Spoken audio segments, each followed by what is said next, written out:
Greetings, mortals, and welcome. Please present your tickets for validation. Thank you. Your existence has been acknowledged, and you have been granted access every Thursday and Friday. You will be accompanying your guides, Krista and Brandy, along with a world-renowned guest. They will be exploring an intriguing tendril of what humans refer to as reality each week, as they strive to advance you further down the path to the truths of your physical earth and what lies on the other side. Remember to please keep your hands and feet in the vehicle at all times, and do not exit until the craft has come to a complete stop.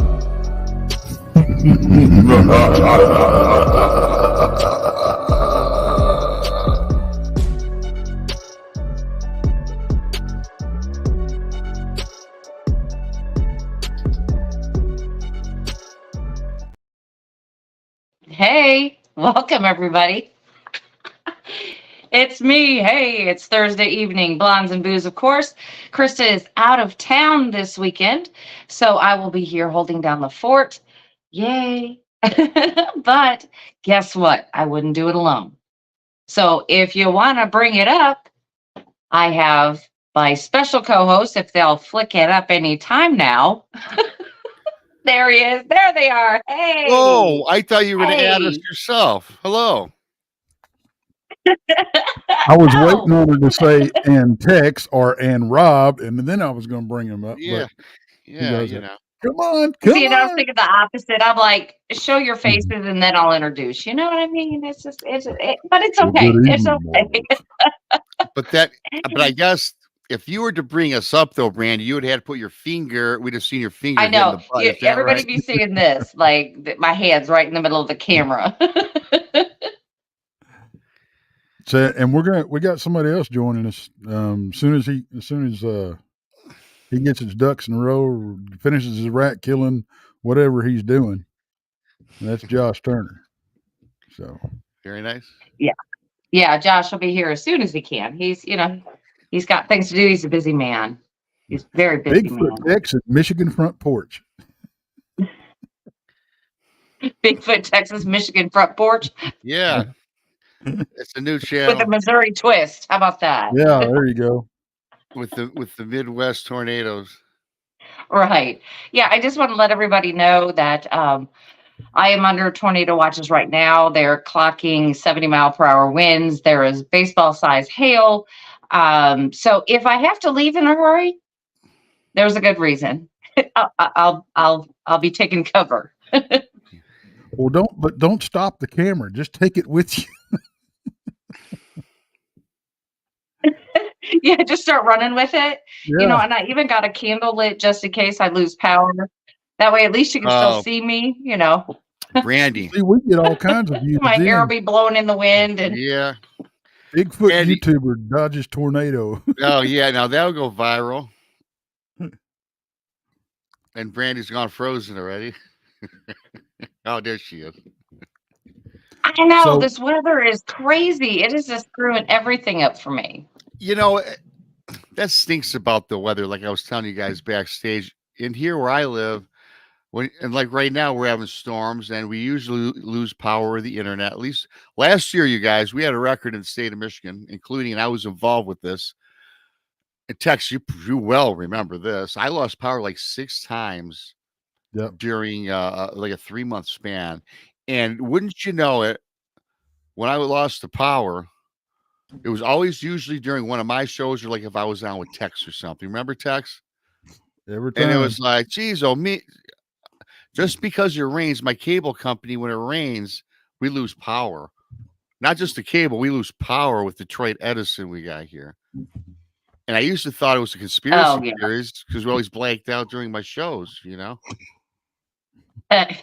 well, I got satellite TV, so that tells you everything you need to know. Oh, yeah, there you go. Keep your phone charged. Yeah. Oh, I keep my phone charged now. In fact, I got one of these new radios. I got this awesome radio my brother got me for Christmas or my birthday, and it on one battery charger, it can play continuously for 24 hours. But it also serves as a phone charger, and it doesn't drain hardly any of the battery. Nice. It's pretty sweet. I like it. It's one of the best radios I've ever had. And nobody listens to the radio anymore except for me. I listen to sports radio out in the backyard when I'm working. Nice. Well, God willing, I'll still have my internet. I mean, I'll probably freeze up a lot, but at least I'm here for now. Yeah, like I said, I was telling Brandy earlier, I was sitting down on the back porch enjoying the rain, and I had to come in to do the show. I was like, Dad, come in. I know. I love sitting outside when it's raining. Love it. I do like a good storm, but not when Josh it affects everything else around here. Yeah, I was gonna say Josh probably hating the weather. It's warm. He doesn't ever. Sunny, you know. I like the rain if I can sit and watch, but I don't want to be in it. You know what I mean? Like, Yeah. When I was a kid, I had a really preoccupied. I got all these invoices I'm dealing with. That's why I didn't want to do the show in my study because I never stopped working. But no, when I was a kid, my dad he was not a nice guy, and he punished me by making me go and sit outside in the rain. And I just remember like going and having to sit with my dogs in the doghouse. And he thought it was like a punishment, but I was like, the hell with it. I didn't care. I just sat there with my dogs and watched the rain. You know. Yep. That sounds like just please don't throw me in that briar patch. When you're a kid, you know, I mean, and you know, you don't care. I mean, it's like, you know what, Yeah. I'll just go waller out inside with the dogs. And then my mom put a stop to it because I'd come in smelling like a wet dog. You know, it was my dad, like, go outside, you know, when it's raining, go outside. Like, you know, nice guy. Yeah, well, thank you. 1, 2, 3, 4, 1, 2, 3, 4. Appreciate that. Membership. That's an unusual one. I haven't seen that in a while. No, but I guess, I mean, if you want to remember somebody, that's very easy to remember. You know, I won't forget that now, ever. That's my password to everything. Well, you know, tonight we've kind of just generically named the show because we didn't have, you know, a straight path, something to jump on and go with, because I don't know, I couldn't think of anything that really is standing out to me right now. I mean, there's a bunch of stuff, and it's all just kind of melding in together, but I guess that's par for the course. I mean, because I believe that everything's intertwined anyway. But, you know, we called it Cryptid Encounters, but we can jump down any rabbit hole that anybody wants to. It doesn't matter. But I did want to hear from Josh about the new series he's doing on aliens and what they've been talking about lately, because I did miss it last Saturday night, and I've not gotten back to it yet. So are we? We're not having a guest tonight. We're just gonna be us. It's just I'm the us. guest. Yeah, it's just us tonight. Yeah. And Krista's not going to be with us, right? She's got. You're the guest. Okay, cool. I'm the guest. Yeah, she's out of town. She's not here. So I thought I remembered that. I wasn't. You're the guest, Josh. Well, I have. Yeah, Saturday nights we're doing a show about. We don't really have a name for it. We call it the Alien Agenda, and compared to our regular shows, it's not doing very good. It's only getting like 4,000 or 5,000 views a week or something like that. It's not, I mean, like I did a show the other day and it was like we had like 7,800 views in one day. It's not doing that. And I know why, because my audience is and this is something I'm okay with it, but I've kind of lamented too, because I started out in this field as a dog man, researcher guy, and you just can't shake that. It's like being typecast. Hey, Beans, what are you doing? What are you doing? Okay. Oh, what are you doing? This dog, there is no in between. It's either you're hurting her feelings by not letting her slap you in the face with her paw, or she's slapping you in the face with the paw. So you got to either let her do it or whatever. So she came running in here. But no, it's one of those things. It's like I'm okay with my audience being heavily dogman, cryptid, whatever. But if I deviate from that, then they're like, and they'll give you, they'll end up getting several thousand views altogether, but it ain't gonna do, like 10, 20, whatever. It's not gonna happen. And it's unfortunate, but some of the people that I would consider my base have been leaving. They've been leaving me, and it's unfortunate. And it's not like a lot of them, but there's some that have been with me for a long time, and because I'm doing that and I'm talking about things that I believe are true, and it doesn't fit with their biblical belief, they've let me have it, and they've messaged me and told me go F myself. So Wow. yeah, I would say I've probably lost 100, 200 people that are very angry because I'm saying things that they don't like. I mean, and if I was doing it for the views, and if I was doing it because I want people to like me, or if I was doing it because I think that it's what people want to hear, then I would go back, I would change and go back and say, okay, let's stick with whatever it is you want to talk about. Right. One of them in particular, I'm not going to say his name. He's a good friend of mine, but he went around and like stirred the hornet's nest and got people all up in arms. And I was like, dude, why are you doing this? And it started off with like jibes, at me in the chat. And there were 2 or 3 of them that were doing it. And I typically don't censor people, but it just kept happening and it kept happening. And they kept saying things, and they hate the word Anunnaki. So when I say that, they get all mad. And so 1 or 2 of them, I care about it. I considered them friends. So I reached out to them and I tried talking to them, and I said, what's the deal here? And they were very snarky and just kind of like, well, they were just pretty flat out told me, look, it's my right not to watch you. I said, okay, well, it's your right not to watch me then, but it's also my right to say what I'm going to say. And I'm not going to change what I believe or what I think or what I know to be true to fit what you want me to say.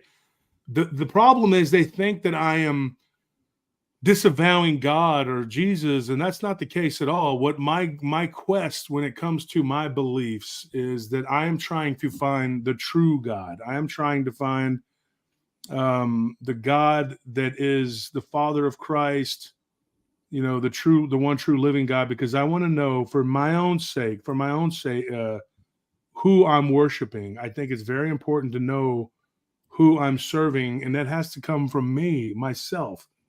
And I don't feel like I was doing that for a large part of my life. And now, the funny thing is, and I'll say this, it's like these people who are up in arms about it, I'm like, how much have you read? Like, how much have you studied? And how many languages do you speak? They all just speak one language, which is English. They all want to believe out of one type of Bible. And they're not interested in anything else. And so they have this little circle that they're in, and they don't deviate from that. They've drawn a circle for themselves kind of, and it's like, if I deviate from that, then they feel like they're doing something bad. Like they're going against God. When I tell them, I'm like, look, I'm not going to tell you something that I wouldn't do myself. And one of the things that I know is that I want to follow the Father of Christ. And I've said this before, the Old Testament is not, it's first of all, it's incomplete. And then there are some things in there that don't add up. And I've said this before, and when we talk about it on Saturday, which we don't really just talk about that on Saturday, but it was brought up on a Saturday, that when I say they as in the people who wrote the Old Testament, they really just copied from a former civilization, and that former civilization copied from another former civilization, and so on and so forth. And so the truth is the truth. And I'm not a Zecharia Sitchin guy. They're like, oh, you're following Zecharia Sitchin. No, because I think Zecharia Sitchin was wrong. I think he was incomplete. But the tablets do tell us the history, and amazingly, they also jibe with what is being told to us in the Bible up to a degree. Now, the difference is that those tablets, which are way older than the Bible, like thousands of years older. There's no denying that. They want to say that that's not correct, because what they're trying to do is make everything fit into their beliefs instead of formulating their beliefs based on facts that we are finding and that we have found. And so they're very angry about that. And so what they're saying to me is that if I don't, I guess, say what they want me to say, then they're not going to listen to the show. And that's unfortunate, because I've been quiet about it for a long time. In the last 3 years, I've done a lot of deep diving, and I've found things that are not adding up. And I continue to find these things, and I continue to do what I think is correct and what I think is right. And I'm not going to be bullied by people who were I once considered friends that were in my base. I mean, I'm just not going to do it. I don't care who you are. I don't care if you're the president of the universe. I want to know that I am serving the one true living God that is the Father of Christ. Now, Christ, and I'm not going to get into a big Bible thing here, but he tells us very specifically that, and it's in the New Testament, that their father is not our father, and that there's something else that they're doing that we shouldn't be doing.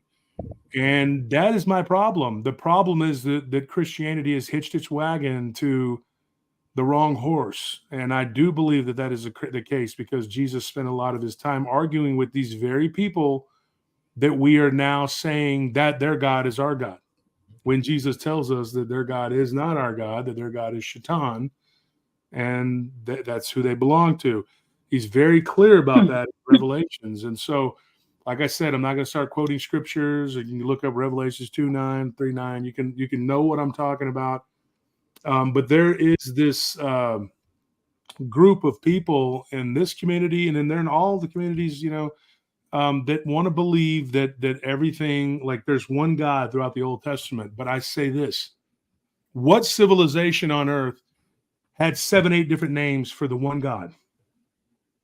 There isn't one. They don't do that. They do not do that unless they're polytheistic. Now, if they're polytheistic, they're going to have a million names for the one God, like we would consider the Hindus to be polytheistic, although all the different names are just one. They're all different aspects of one God, which is Brahma. And so when I tell them, though, that this religion claims that they are monotheistic, but yet why would they have 7, 8 different names for God? And why would he have so many different characteristics? Because it says God is the same day as he did today, as he was yesterday. And then to me, it's a disrespect of the God that I believe is the true one living God, to also put all these human characteristics on him. Like they say he's jealous. And I don't believe that. God is not jealous. He has nothing to be jealous of. So why would he be a jealous God? He doesn't have to be a jealous God. And why would he be so hyper concerned with this one little group of people who were making him mad or whatever?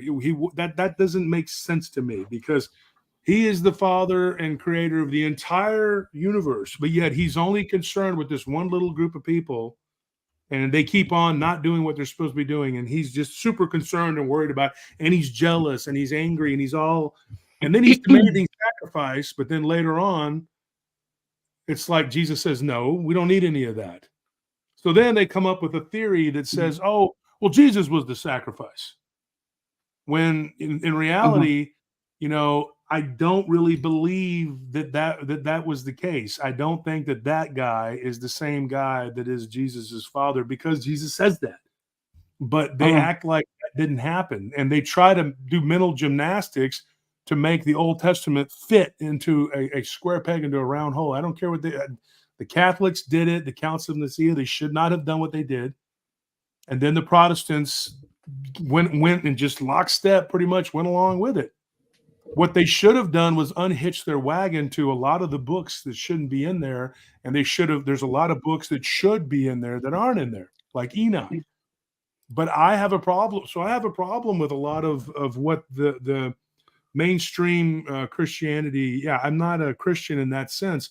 I'm a follower of Christ, and wherever that takes me, and wherever the truth takes me, that's where I will go.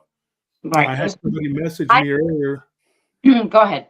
A guy messaged me earlier and says, "Aren't you concerned about your eternal soul?" And I was like, "Yes." And that's why I say what I say, because not only am I concerned for my soul, I'm concerned for yours too. He goes, "So don't worry about me." And I'm like, "Well, keep serving the God that is not really God. And then we'll see what happens in the end. If that's what you want to do, that's fine." But they don't want to believe. And if you tell them that we may not have been created, because Genesis is not, it's a copied book from another civilization, which was copied, and it just went on and on.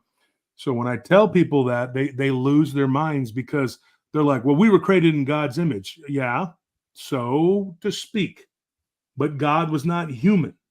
That's my problem. And I feel like it's a disrespect to the creator of all that is to put human characteristics on him. That's what Jesus was for.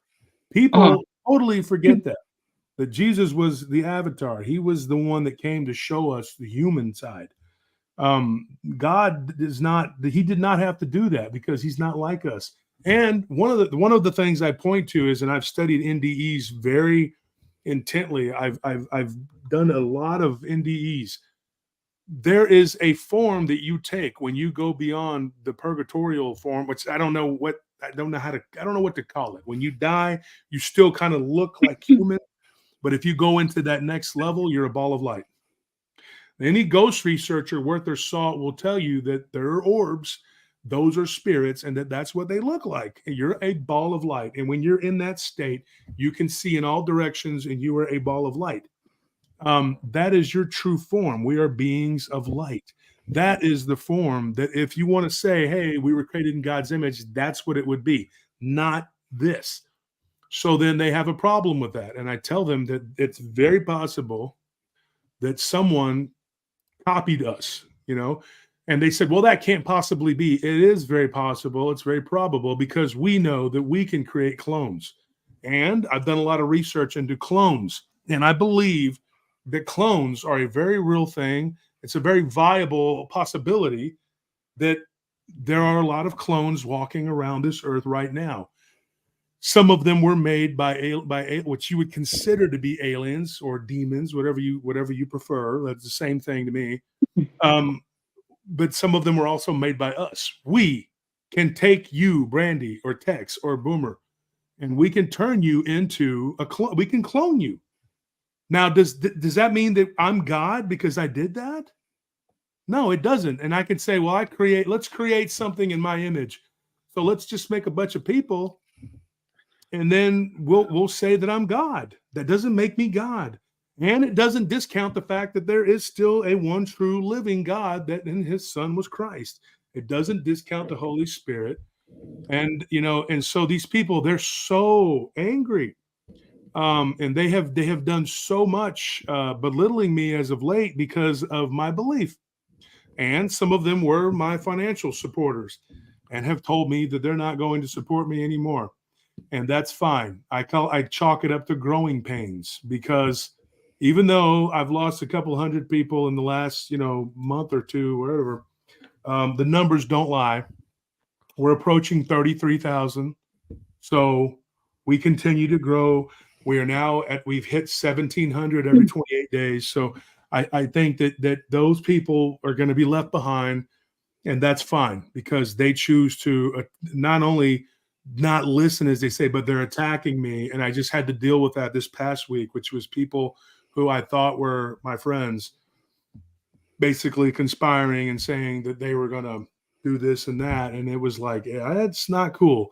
That's not cool at all. And you think that people care about you, but as soon as you say something that they don't like, they cast you down like you're the bad guy. But in the end, people are all going to see. Well, Josh, I've had people, refuse to listen to the show or bail or whatever, just because of people that I interview, Yeah. And straight out of the gate, I said, I'll pretty much interview anybody. I don't care. It doesn't matter to me what your belief system is, because it's like, and again, I'm beating this dead horse, but Josh, we've talked a lot about, different opinions and different beliefs and everything, but it doesn't mean that we can't have a conversation. It doesn't mean that we can't be friends. I don't, everybody's journey and relationship with God is a personal one. And that's the way I see it. There's a reason that he gave us free will. We're supposed to question things. If we don't question things and walk around with blinders on, we're going to walk off the next cliff that we walk up to. Mm-hmm. If you don't stand for something, you'll fall for anything. So, it's a double-edged sword. You're going to offend some people, and I'm sorry, but I'm not going to quit listening to somebody just because they, believe different than I do or have a different opinion. That doesn't make any sense to me, But yeah, unfortunately, some of those people, they were my base, and one of them in particular, he told some other people, he said, let's see how he does without us. Well, let's see. I think I'll be fine.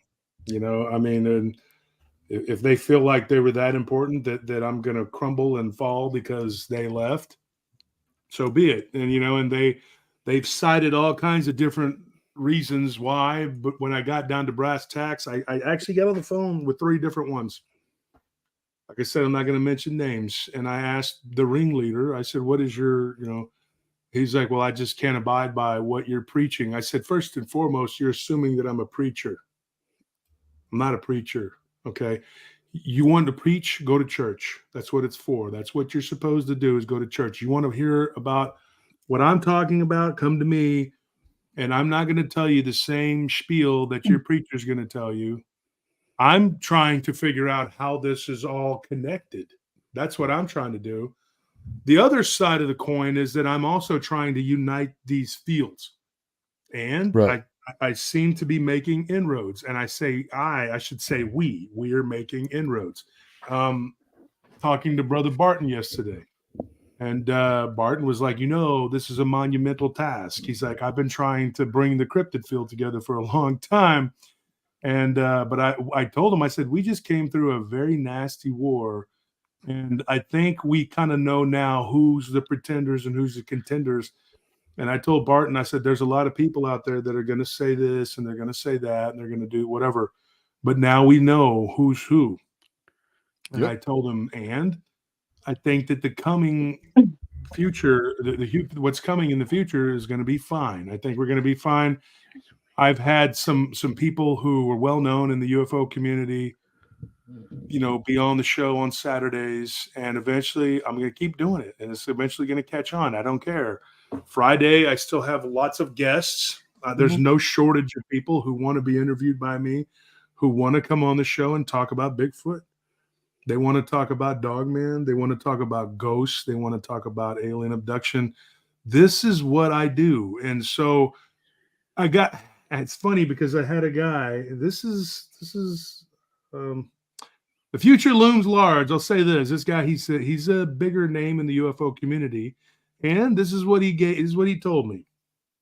He's not being mean. I think he's just being real. He said, Mr. Turner, he's like, if you think that what you've gone through in the cryptid community, he's like, it's nothing compared to what's going to happen to you in our community. And I told him, I said, I think I'm ready. I don't care. And I asked him point blank, I said, what is this? Is this some kind of threat? He goes, no, it's a warning. He's like, I'm not your enemy. He goes, I agree with most all of what you say. He's like, but there's a lot of people who aren't going to, and you're going to step on their toes, just like you did with the Aper community, just like you did with the other cryptids and the Dogman community. And he's like, and you're starting to come into our territory now, and you're gaining traction. He was just very honest, And he said that he actually invited me to their UFO convention. I will reveal eventually once we figure out the details of what we're going to do, and I'm going to talk. And I said, that's fine. And he said, be ready to be attacked like never before. I said, well, it's hard to believe you can get attacked more than I've already been attacked. And I said, these people that attacked us did everything you could possibly imagine. I said, so I'm not afraid. I'm not going to back down, because what I believe is what I believe. Werewolf says, I'm preaching right now. No, I'm not preaching. I'm not preaching the gospel right now. When I preach the gospel, you'll know I'm preaching the gospel. This isn't me preaching the gospel. This is me just saying, you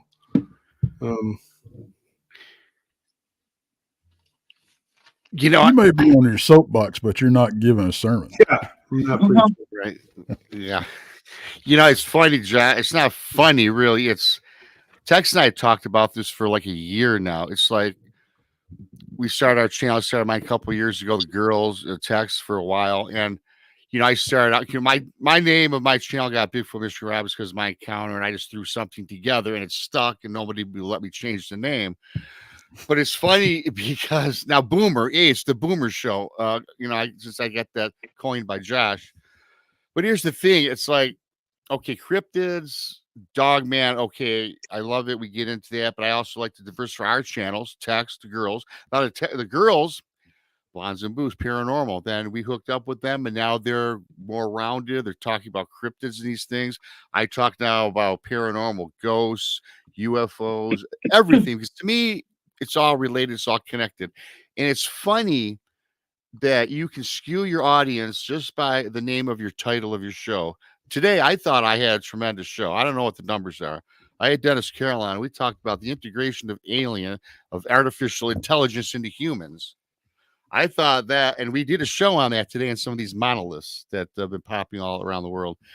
And do you know that I didn't really like the reviews I got earlier? I don't know if they're picking up or not, but if I had to put Dogman anywhere in that title, you'd have doubled the view. And I'm trying not to be like that. I don't want to be multifaceted. You said like stereotype like an actor. That's not what I'm about either.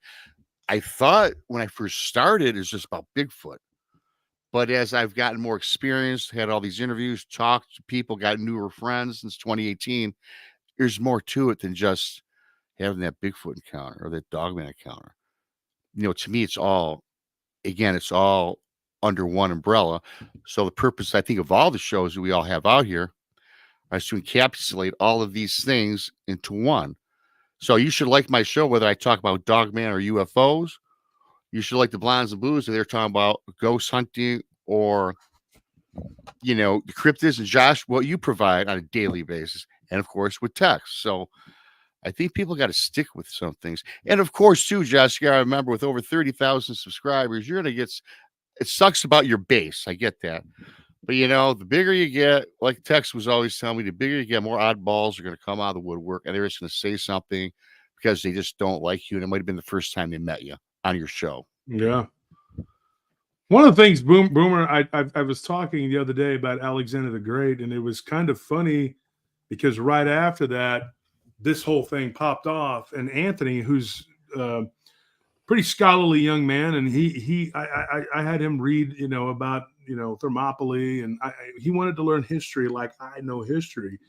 And so I said, why don't you start there? Start with Thermopylae. And then if you like it, we'll go back and we'll read about the Persians. I'll tell you who their enemy was and why they were doing what they were. They were expansionists. So he did. He went back. And then I said, do you want to know where they came from? So he read about the Babylonians and the Mesopotamians. And it just went on and on and on and on and on. And if you know history, then this is what you're talking. This is what you're dealing with. And I said, now let's fast forward and let's go into the Romans. And then from there, you just keep moving on and on and on and on until you get up to World War II and where we're at now. And just keep reading. You just keep going. And it'll tell you exactly where you were, exactly where you are, and where you're headed. And one of the things I told him, I said, my base kind of turning on me, some of them, not all of them, kind of mutinying, whatever. I said, it's very reminiscent, because when Alexander wasn't doing what they wanted him to do, they just said, you know what, you're becoming more Persian than you were Greek. Well, he was living amongst the Persians in their empire for most of those wars. So for 11 years, I would say for 9 of those years, he was dealing with the Persians. And as the Greeks fell, he was replacing them with Persians because it was a long trip to where he was at, especially by the time he got to the Indus Valley. It could take, a year or two to get reinforcements from Greece to come up there to replace those fallen soldiers. So it was much easier to pick from the local tribes that were basically had been subjugated, some of them for centuries, by Persia. And so they were pretty much vassal states, willing vassal states. They were Persianized. They all worshiped the same deities and followed the same calendar and whatever. So they were pretty much Persianized. In fact, one of Iran, which is Persia's biggest heroes, Rostam. Rostam is a big deal there. He was actually from a vassal state. He was not even originally a Persian, but he's become a Persian folk hero because they had so many, different countries in their empire. So what ended up happening, by the time he had to turn around when his men, his base basically mutinied, he had to turn around and he ended up dying in Babylon, which was kind of weird because when he cut the Gordian knot, it's like, yes, you will become the master of Asia. But when you defile the temple in Babylon there, what he did, which would be modern day Baghdad, he destroyed something he shouldn't have destroyed. And it was like prophecy that he would die in Babylon. So Alexander laughed. He was like, why would I die in Babylon? I have no intentions of coming back here. But he ended up having to turn around. And wouldn't you know it, he died in Babylon. Kind of spooky because he had defiled the temple of the Mesopotamian gods. And so they they took their vengeance on him as a curse. Now, I believe that he would have been protected, but Christianity wasn't around at that time. But what ended up happening is that his own men, the people who had come with him, who had defeated the Persians at the Granicus and at Arbela, and had fought at the Tigris River and had broken the back of the mightiest empire the world had ever seen, a lot of them were gone. And the ones that weren't gone they weren't into what he was doing. And so he had to turn around and go back. And I told Anthony, I was telling him the other day, I said, this is, some of my closest associates are not liking what I'm saying and what I'm doing. And I told him, I said, I'm going to build this thing that we're doing here with or without them. If they don't want to be a part of it, they can go and make their own channel, which a couple of them say they're doing, and they can talk ad nauseum about the same simple stuff that they're talking about. Let them do it. I don't care. Doesn't matter to me. The train is going to keep rolling, and we're going to keep pushing, and we're going to keep going over the next horizon and the next horizon. And those who want to go can go, and those who feel offended by what I'm saying can stay in their feelings and stay on the porch. My grandfather used to have a saying. He said, if you can't run with the big dogs, stay home. Stay home with the women folk and run, stay on the porch. And that's what you want to do. That's what you want to do. But the men and women who want to go with me and go into the next horizon and keep learning and keep growing, then they can go. There's going to be people who are going to bash me. They're going to talk. They're going to say things. They're attacking the fact that I'm doing an Alien Agenda show on Saturday. Let them attack. I don't care. They're not even watching it to see what the hell's being said. So how can they attack something they don't even know what's going on? Hey, I catch hell for doing a true crime show, which is cool. I mean, like do what makes you happy. Do it. I've been interested and fascinated by the minds of these people a lot longer than I've been interested in the Bigfoot or cryptid thing. Yeah. And because I mean, it's stranger than fiction what goes on with these people, and one, I don't think a lot of these programs give enough. They don't talk about the victims. They don't talk about the root causes. They don't talk about the red flags to watch out for, not for serial killers, but in everyday life about these people that have these personality traits, Mm-hmm. And it's like, well, somebody told me the other day, I don't remember who it was. Somebody told me the other day that, well, your true crime show's not getting, it's not getting the views. So I'm not doing it for the, I'm doing it because I like it, it's, I go and I know I'm gonna catch hell for this. I go to sleep almost every night listening to true crime and serial killer stuff just because I'm researching it. Well, And it I is don't a have all this, fascinating subject. Fascinating. Yeah. I mean, and you know, and I text. don't have all this dark stuff happening in my life or nothing like that. It's because. Now, don't get me wrong, it's hard to listen to. My wife won't have no part of it. She's always, why are you listening to all that stuff?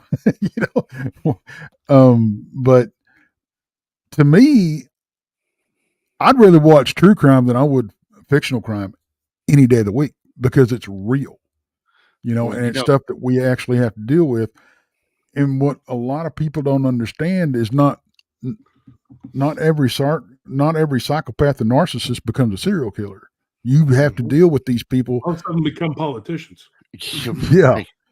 There's a whole laundry list. Look at a lot of your professional athletes. You talk about narcissism; it's off the charts, and politicians are too.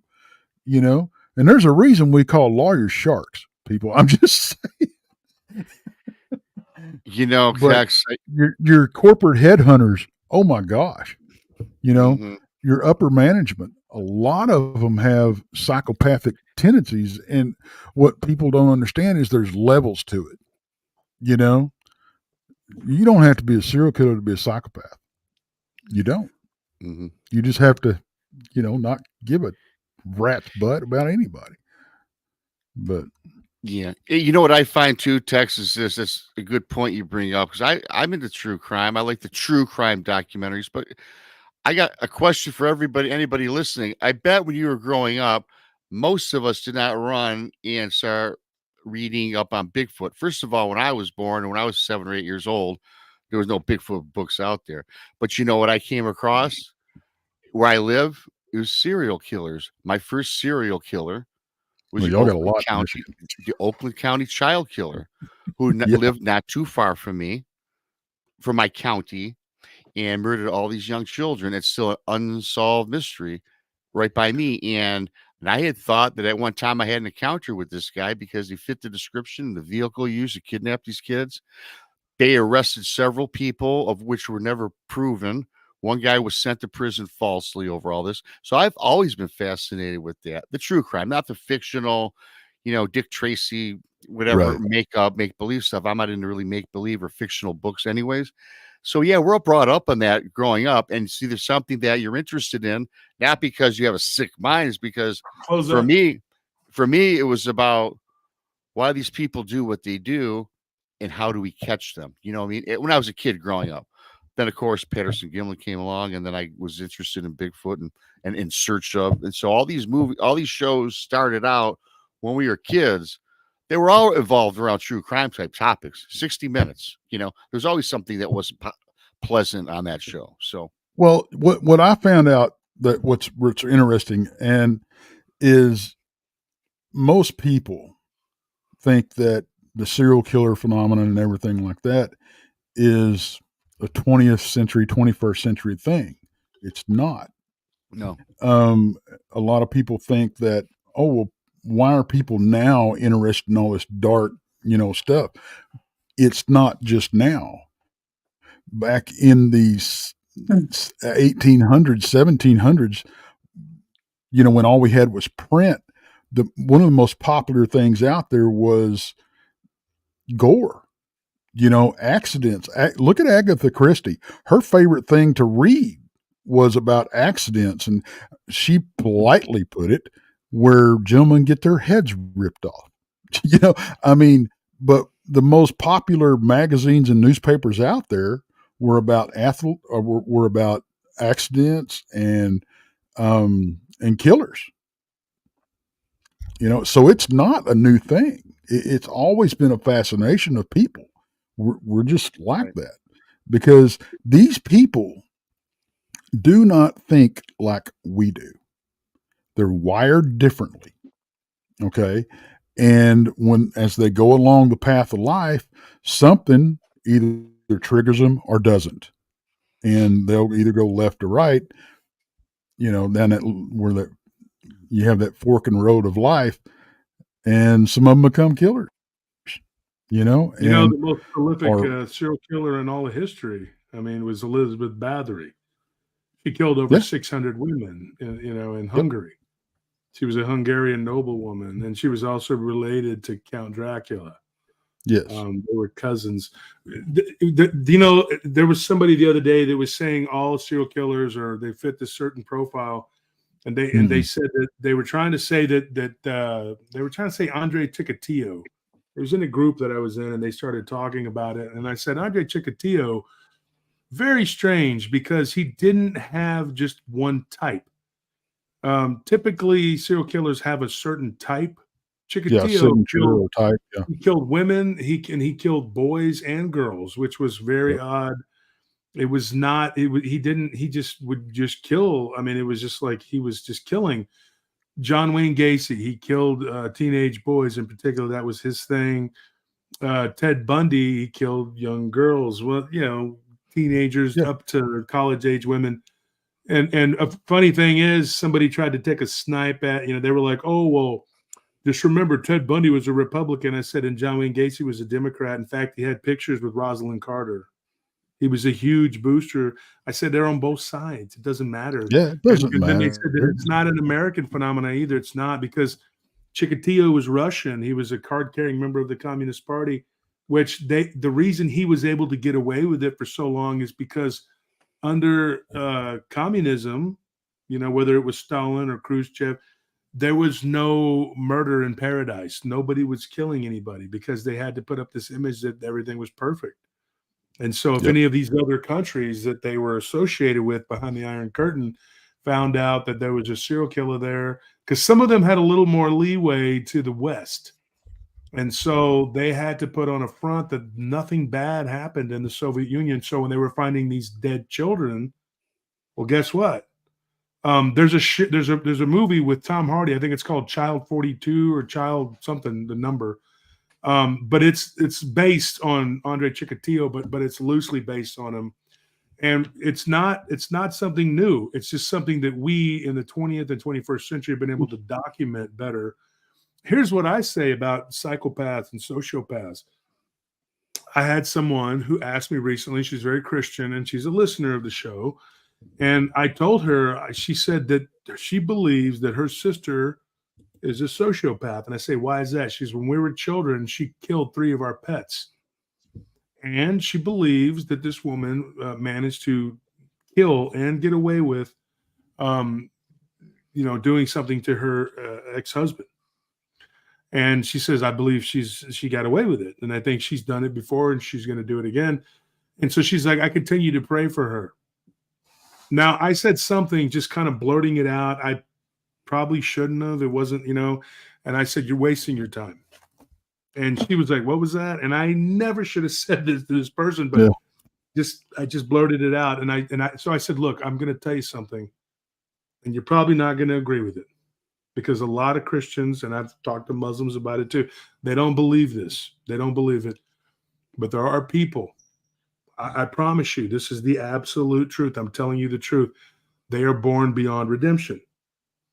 Now, if people understood how the universe works, and if they could understand, which I'm trying to teach people and tell people, they don't understand the nature of reality. Now, if you understood the nature of reality the way I see it, the way that a lot of people that are like me see it, you will understand what I mean by that statement. Now, I didn't mean to say this to her, and I offended her. We talked, and then later on, she messaged me and wanted to talk again. I didn't have time. I have not yet gotten back in touch with her, but I promise I will at some point. But what I told her was, I said, when you're born beyond redemption, I said, when you are a child, you're already that way. Mm-hmm. I knew a kid named Zachary. He was from Australia, and he was my neighbor, and he killed his cat.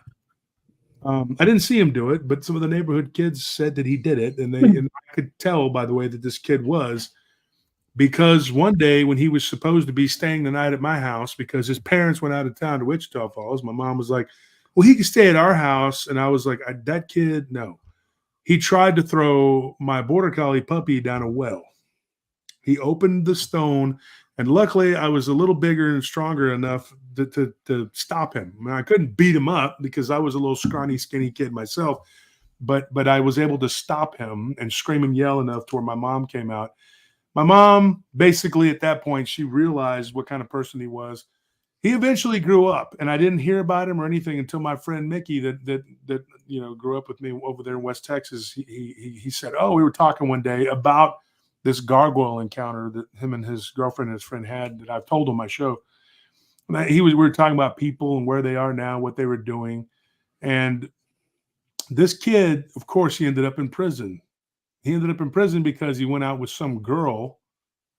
This happened in Australia. He moved back to Australia, and he stabbed her to death when he was like 19 and never had it. And we don't know. He probably would have become a serial killer, but he got caught pretty quick. So you don't know how many people this person might have killed if he didn't get caught. But it happened like in Adelaide, Australia, or something like that. Don't quote me, but I remember he said that it was in Australia, and he said, and so this kid did what he did when he got older. Like I said, I think he's like a year older than me or something like that. It didn't surprise me at all because I believe that kid was born that way. Now, somebody will say, a Christian or a Muslim will say, well, why would God allow someone to be born beyond redemption? That is because we're missing a key element in those two religions, and that is reincarnation. That's a problem. People will go, "Whoa, you believe in reincarnation? Oh my God, you're just such a, you're horrible." Yeah, I do. I do believe in it. Yes, because I've seen it.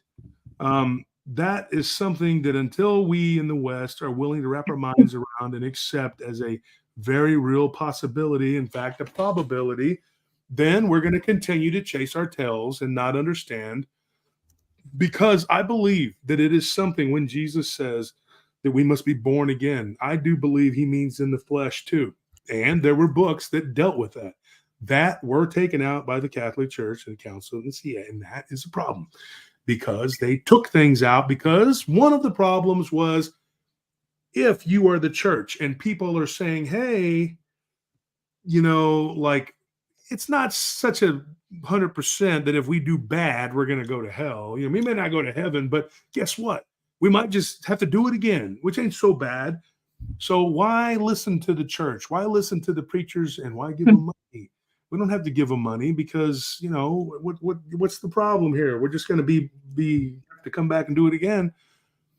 What people don't understand, and now this is where another religion comes in. I believe that we're living in a period called the Kali Yuga. And that comes from the Hindu culture. And I'm not a Hindu. I am not a Hindu. People will attack me for that. But we are in that time period. We are in a period called the Kali Yuga. Now, if you listen or read or understand the Vedas, I believe you can get them. You can listen to them on books on tape, or what's it called? Not tape. I'm so old. What's it called? Audio books or whatever. You can listen. You don't have to read them. I listened to most of them myself, and then I read some of it, but I listened to them. And I did it in my spare time when I was working out, driving, doing things like that. It talks about how you don't want to be here. So if you keep reincarnating and you end up, back here again during another lifetime and another lifetime, this slowly turns into hell on earth. And I'm not joking. You think it gets bad. Imagine all the worst parts of Revelations. That's basically what's going to happen. And you're going to be stuck in it. And there are people, and me and Barton talk about this because we agree on this. There are people who believe that they're going to be raptured before anything bad happens. No, sir. No, sir. That is not what happens. There is no pre-rapture and this goes back to reincarnation. And Barton doesn't believe like me with this, and there's nothing wrong with that. He's my best friend, and you said right there. Thank you. Thank you for bringing me that drink that doesn't taste good, but is good for me. Thank you. Good for me, doesn't taste good. I am not a fan, but it is what it is. But the reincarnation happens because somebody told me this. She says, this is another person. She's an elderly lady. She actually is passed on, but a few years ago, she told me, she says, Well, she was telling me that she believed in the rapture and she was worried about my mortal soul. Bless her heart, she was a good person and she used to be a listener of the show. And what she said was, she said, I'm worried that you're not going to go to heaven because, you know, blah, blah, blah, blah, blah. And because I was angry at somebody or whatever. And I told her, yes, exactly. Rapture before the wrath, Sophia. So what I told her, I said, I don't believe in the rapture. I don't think that's true. I think that's people thinking that they got some kind of get out of jail free card. And she says, well, if I'm a good Christian, why would I have to face the judgment of what's coming? And I said, because you were facing it for a reason, because God doesn't make mistakes. And if you're in the middle of the tribulation, you're there for a reason. Probably because you've been here a few times and you didn't get it right. And now you're stuck in that period. It's not an accident. It doesn't happen by accident. And if you were to look at everything correctly, you would see how it all fits. It all works. And I had somebody the other day say, well, just read the Old Testament, New Testament fits like a glove. No, it doesn't. Through mental gymnastics. That's brilliant. Through a lot of mental gymnastics and a lot of denial and a lot of faith, you can make it fit like a glove. But you remember OJ tried to say, oh, look at the glove. It fits like that. I mean, you know, because he had another glove underneath it, you know, and, you know, he got away with it. But anyway, the point is that, you know, it doesn't fit like a glove. That's BS. I'm sorry. That's BS. And that person that said that is a good friend of mine, but I respectfully disagree with that. And I tell people, if you really want to find the answers, you're going to have to look. And you're going to have to look in a lot of places. And it can be uncomfortable because it's not tasty. When I first started really, really digging deep 10 years ago, I did not believe in the Gnostics. I could not follow. I just kept getting this feeling, oh man, I'm doing something bad here. I'm breaking away from the belief that I've always had. I went to a Bible Scholar Academy called the Rebecca School, and they taught me a certain way. They taught me to believe a certain way, and boy, were they wrong. And they, not only with the translations, which the Bible predominantly is written in Aramaic, it's written in Hebrew, Hebraic, and of course in Greek, ancient Greek, not the same Greek we have now. And then later, of course, ecclesiastical and pure Latin. So if you take the time to learn all of those languages, which I have not, and then learn Arabic, and then go read the Quran, and then read all of them, and then read the Book of Job in early Arabic, okay? Then you can say, hey, I got it all. I figured it all out. And then you come and tell me what it says and what it doesn't say. But until you've done that, you were putting yourself in a little circle, I say a box, and that little box is where you will dwell.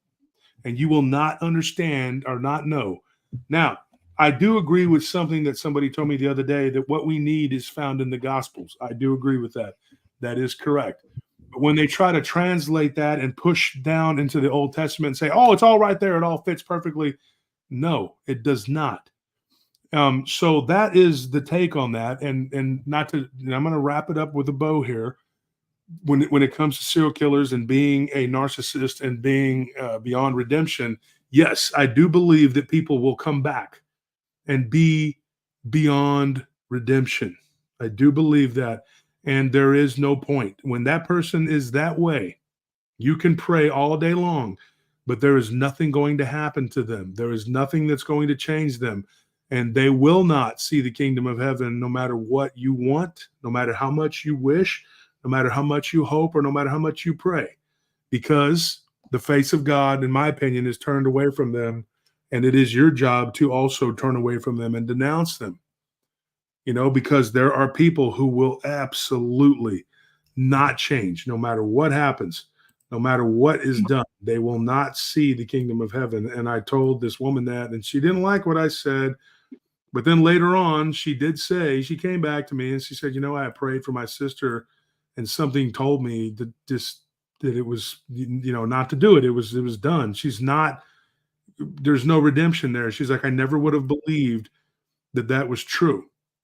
But it is absolutely true. And God doesn't make mistakes. Like I said before, these people are born that way. They're born that way for a reason. And they are to see every bad thing that's coming. Now, it was said by a psychic that was on my show once that want to talk about serial killers. This monster from Fox Hollow Farms, Herb Baumeister. People don't know a lot about Herb Baumeister. He's not real big and like with the other big name serial killers, but he should be, because not only did they find at least the bone fragments and the other things of 50 of his victims. Okay, Aldo Zamudio, he says, thank you for finally acknowledging you don't know Hebrew, Aramaic, or New Testament Greek. I appreciate it. I appreciate you always being snarky. Thank you for that. Do you work? Do you have a job? So what I was wondering, though, is like if people know who this guy is, if they know who Herb Baumeister is, you're probably not going to know who he is. But they did a show on him with Bill Curtis, and it was one of those true crime shows, Tex, you probably know. And then they did one on Paranormal Witness where he was. And so I had a paranormal researcher, Anna Choate. I believe at one of the conferences you were at, Brandy, her friend was there. He's I forgot his name. He might have been at the Lone Star Paracon. He's got a team. I think he might be, I don't know. I don't think he's British. But he's got a team, a paranormal team. I can't remember his name, but I believe he was at that conference. But Anna Choate worked with him. I wish I could remember his name, but they went to Fox Hollow Farms and they got EVPs and all these other things, you know. Mm. And so one of the things that they uncovered was that this guy, the spirits that were there were not him. He was not there. A psychic that was there had said, this guy is somewhere else. He is in a dark place. He's basically trapped in darkness, which would speak that he is probably in the abyss, which is one of the worst places you could possibly be, is basically in the abyss. And he's not necessarily in hell, but he is in a hell type realm. It's a very bad thing to be there. But if he ever comes out and he's ever given a new life, he's not going to change. Those are dark souls, NPCs, whatever you want to call them, that only reincarnate to cause problems for the rest of us. They're stumbling blocks at best, and at worst, they become murderers if they don't get their way. And so not only, like I said, did he kill 50 people, but he may have been the interstate killer too. So that there is one of them. Yeah, one of them anyway, yeah. Yeah. Tex and I had a discussion about that, and we think that there was a group of them. Oh, And, well, there's no doubt. I mean, they had a guy that, you know, they interviewed that caught, and he said he was in a ring of 7, and one of them was a female, and they talked in code on the CB, and they would swap victims. And he's the only one. When they work in groups, they get caught a lot easier too, because it's the more people you work with, the more chances you have of being caught, and so they end up exactly. Yeah. Well, you know, 2 people can keep a secret if one of them's dead. Exactly. Yeah. H.H. Holmes. I mean, the people he had as henchmen, he would find lower IQ people. He killed them. He would kill them. Yeah, exactly. But, you know, Otis Toole, he was a prime example. A lot of people believe that he was the one that killed John Walsh's son, was Otis Toole. And, of course, he was Henry Lee Lucas's buddy. And he almost was killed by Henry Lee Lucas because, you know, they can only work together for so long. And these people, you know, what really burns my ass about serial killers, and this is something that I cannot stand about them, not only are it's just disgusting and vile what they do, but they'll sit there when they know damn well who they've killed and where they're at for the most part. Mm-hmm. And they'll sit there on death row and they won't say nothing. They won't say a damn thing. And then they'll take it to their grave. And they feel like they're getting something out of that. Well, it's control. It speaks to the fact that they are supreme narcissists who they don't believe in God at all or divine punishment. They don't see it at all. They do not believe anything is going to happen to them. But if they did, if they really knew and they understood the nature of reality, you know, then they would get it. They would get it. Now go ahead. I was going to say, the ones that do, they don't do it unless they're getting something out of it. The only way that they'll talk or show people where they're bodies are buried is to get themselves off of death row. You know, If they can. Mm-hmm. yeah, Yeah, and a lot of times they they'll don't. They won't bargain even do that that. because, I mean, and a lot of times, the prosecutor will, or the DA will let them do that because it gives the families closure. You know, which I which they respect, owe and them at least that. you know, and honestly, hey, you want to, if I'm okay with them spending their natural born life in prison, I really am. If they can show you where the bodies are buried and get other families closure, I'm okay with that. I'm okay with that because they're never, and I understand that it's them flexing control when they're getting something out of it. But and there's very few. They all know what people don't realize. These people know what they're doing is wrong. They just don't care. They don't have any feelings one way or the other. And there's a lot of, you was talking about sociopaths, there's a lot of debate if there's even a difference between a psychopath and a sociopath. And the only big difference that I've found, that I can find, is that a sociopath can have a legitimate, loving relationship where a psychopath can't. I've been watching some stuff on BTK lately, and to hear him talk about when the interview, when the doctor asked him, did you ever think about how this would affect your family? Because, and he's like, well, no, not really, you know, because his feelings they're very, very shallow, very shallow. But a sociopath can actually love somebody.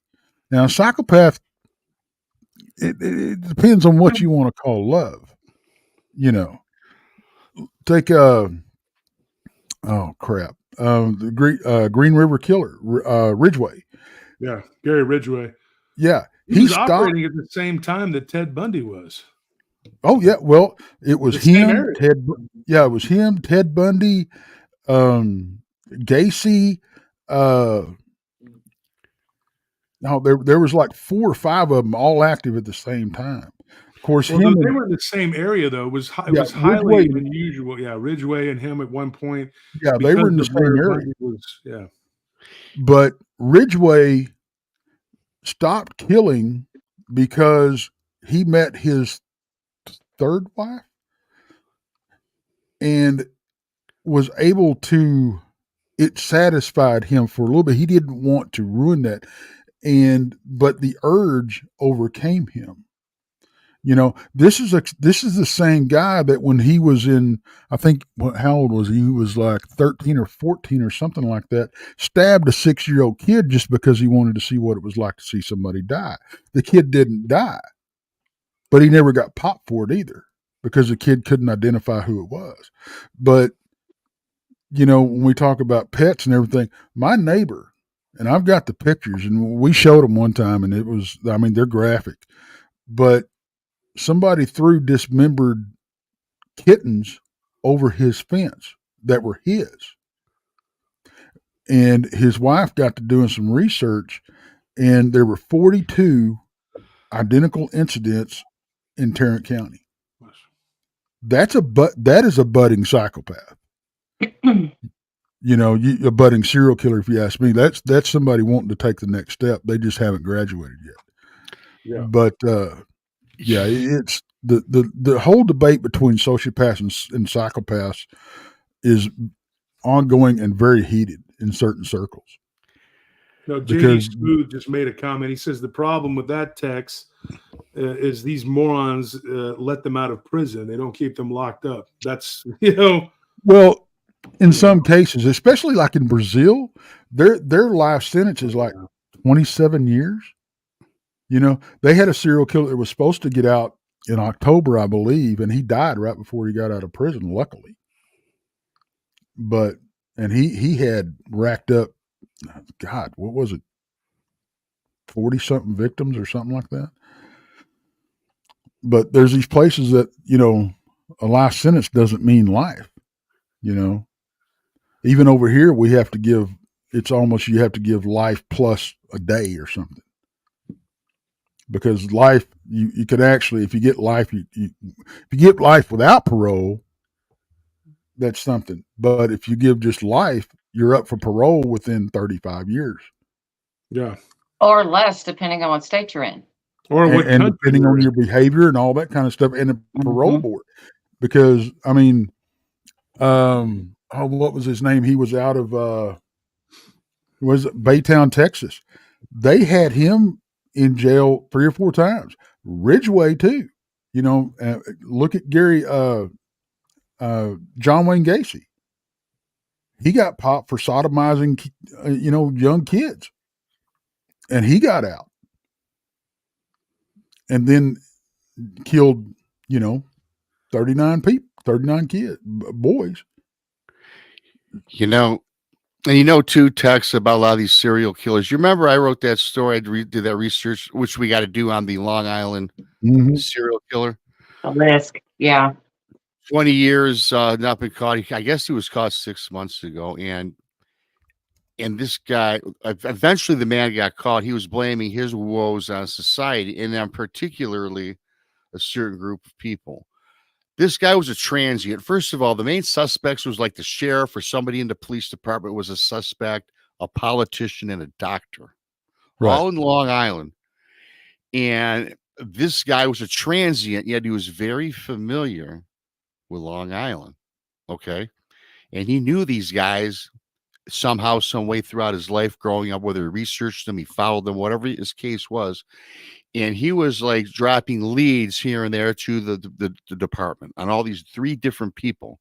And I guess, to make a long story short, is when he got caught and they asked him why he committed these murders, he says that he did not commit the murders. It's the evil that this guy is saying, this is that the evil that politicians cast on society, doctors, law enforcement are all evil. And it was kind of one of his motivations behind this, amongst other things. It's a long story. And just to think about somebody, what type of mind do you have to have? I don't put any of these people on a pedestal, but to be able to involve 3 affluent people or people that were respected, and then finally, and 20 years later, the guy got caught 6 months ago.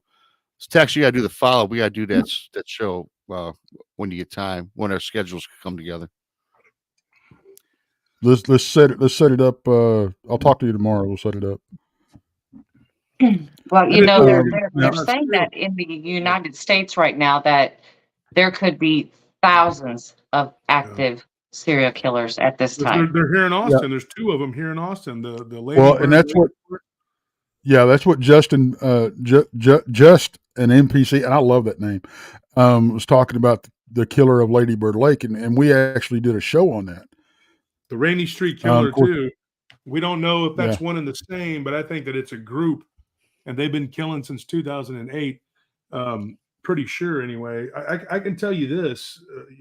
I did a show on Monday night, and it was an impromptu show, and it was called an Impromptu Werewolf Stories.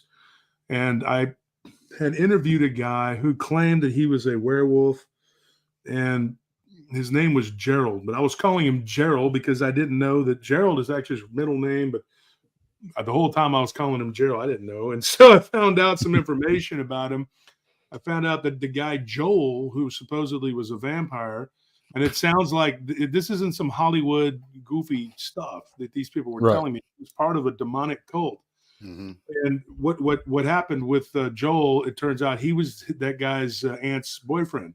So I was thinking that this guy that he was dealing drugs with that got him involved, that they ended up kind of screwing up both of them together royally, and got involved in this because they were faced with the decision of being killed. Joel was actually his aunt's boyfriend, and I said, "Well, that's your aunt's boyfriend." I thought, because I ended the show, I didn't even realize that that's who he was talking about until he messaged me when I was on the air. I didn't see it until afterwards. And I said, okay, so this Joel guy that you want me to talk to, which I talked to him yesterday, somewhat. I got to talk to him again tomorrow morning, which is going to be hard, but I'm going to do it because I want to get this done. But one of the things that Joel guy said, he's like, I'm only 5 years older than Gerald. He's like, I'm not ancient. And he's like, but he goes, I was his aunt's a couple 3 years older than me, 2.5 years, something like that. And he said, so there was a little bit of age gap. There's only like 7-8 years between that guy and his aunt, the guy Gerald. So I thought his aunt was like 20 years older than him or something. He's not. So Joe was his friend and got him into this drug dealing, and their biggest client were these demonic entity worshiping bad people.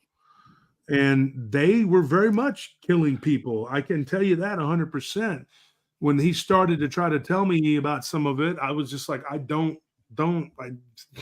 not going to do me any good, because you're not going to tell me who these people are, obviously, but it's not going to do me any good to know this, because if I do know anything at all, I'm just going to be targeted by these lunatics myself. And he said, well, most of those people that were in that coven are gone now, and I said, well, I don't care. They integrated into others, and they do exist. These people do exist.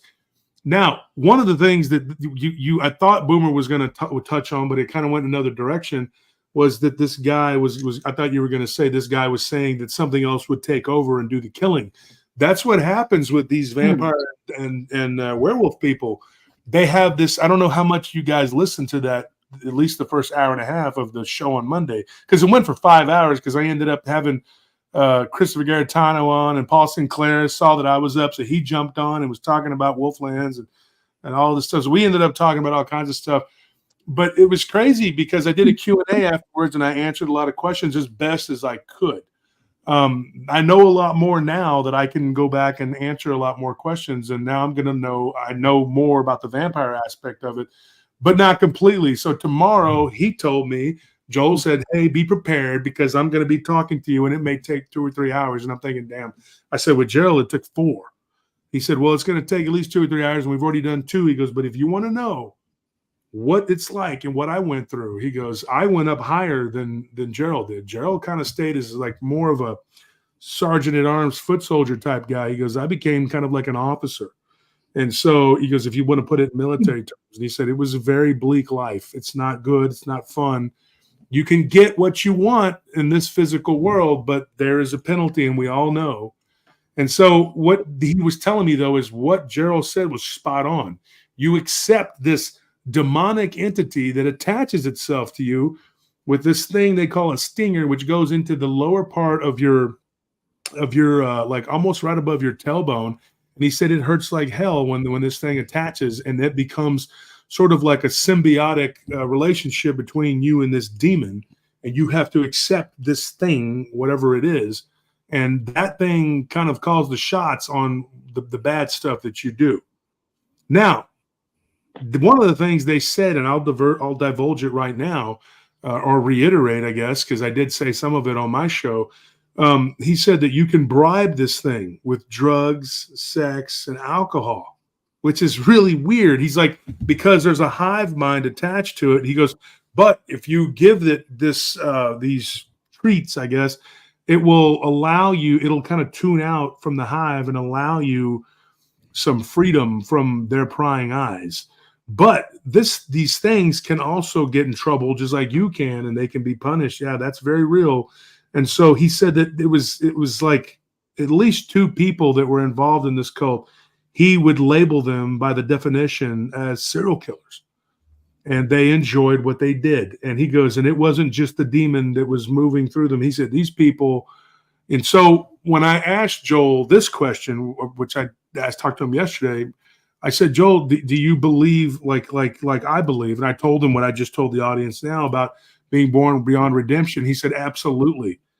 He said, there are some people that in that cult, it doesn't matter what you do, they are going to be who they're going to be. And some of them were like, oh, I found my thing. I was destined to do this. And I was like, yeah, because they were born to be that way. They are literal NPCs who've been spit back out into circulation to do bad. Now, that speaks to the reality that we live in, that it's sort of like a matrix that we're living in. And some people have found the cheat codes. And I don't care what anybody says. They can believe however they want to believe, and I'm sure I'll get attacked and stand in line. I don't care. And they're going to be like, well, yeah, but this particular book says, and this, I don't give a crap. Okay. All I'm telling you is what I know to be true and what these people are telling me. And I don't say that I believe everything that these people, but it does sort of add up to what I have been researching for a long time. Now, did I find the Holy Grail? Is this the smoking gun? No, of course not. Because you could get a picture of a dog man, and it could be a real legit picture, which I know that I had one, okay? And I don't care what anybody says. You can see that, and I saw a video of what I believe to be one because it looked just like what I saw, with a little different. They don't all look the same. And people will go, that's a fake. It doesn't matter. No, it doesn't matter. Everybody's got an opinion. You know what they're like. Your grandma probably told you. We all have one. And then you have the opinion too. So nobody cares. You can have your opinion, and you're welcome to it. But I can tell you this, 100%, when it comes to these serial killers and all these other maniacs and whatever else, there is an element at play, and it doesn't have anything to do with psychology. It's called demonic, period. You can say whatever you want, because a lot of these killers, Dahmer was one of them, Bundy was another, that said that something takes over and causes this, whatever.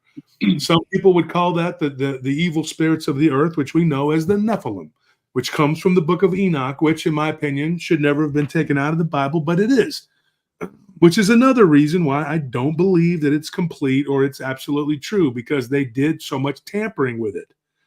And that's the problem. And people will argue and fight you all day long that this is the absolute word of God. It cannot be changed, taken away, or added to, blah, blah, blah, blah, blah. But yet Jesus does talk about the book of Enoch. He does reference Enoch.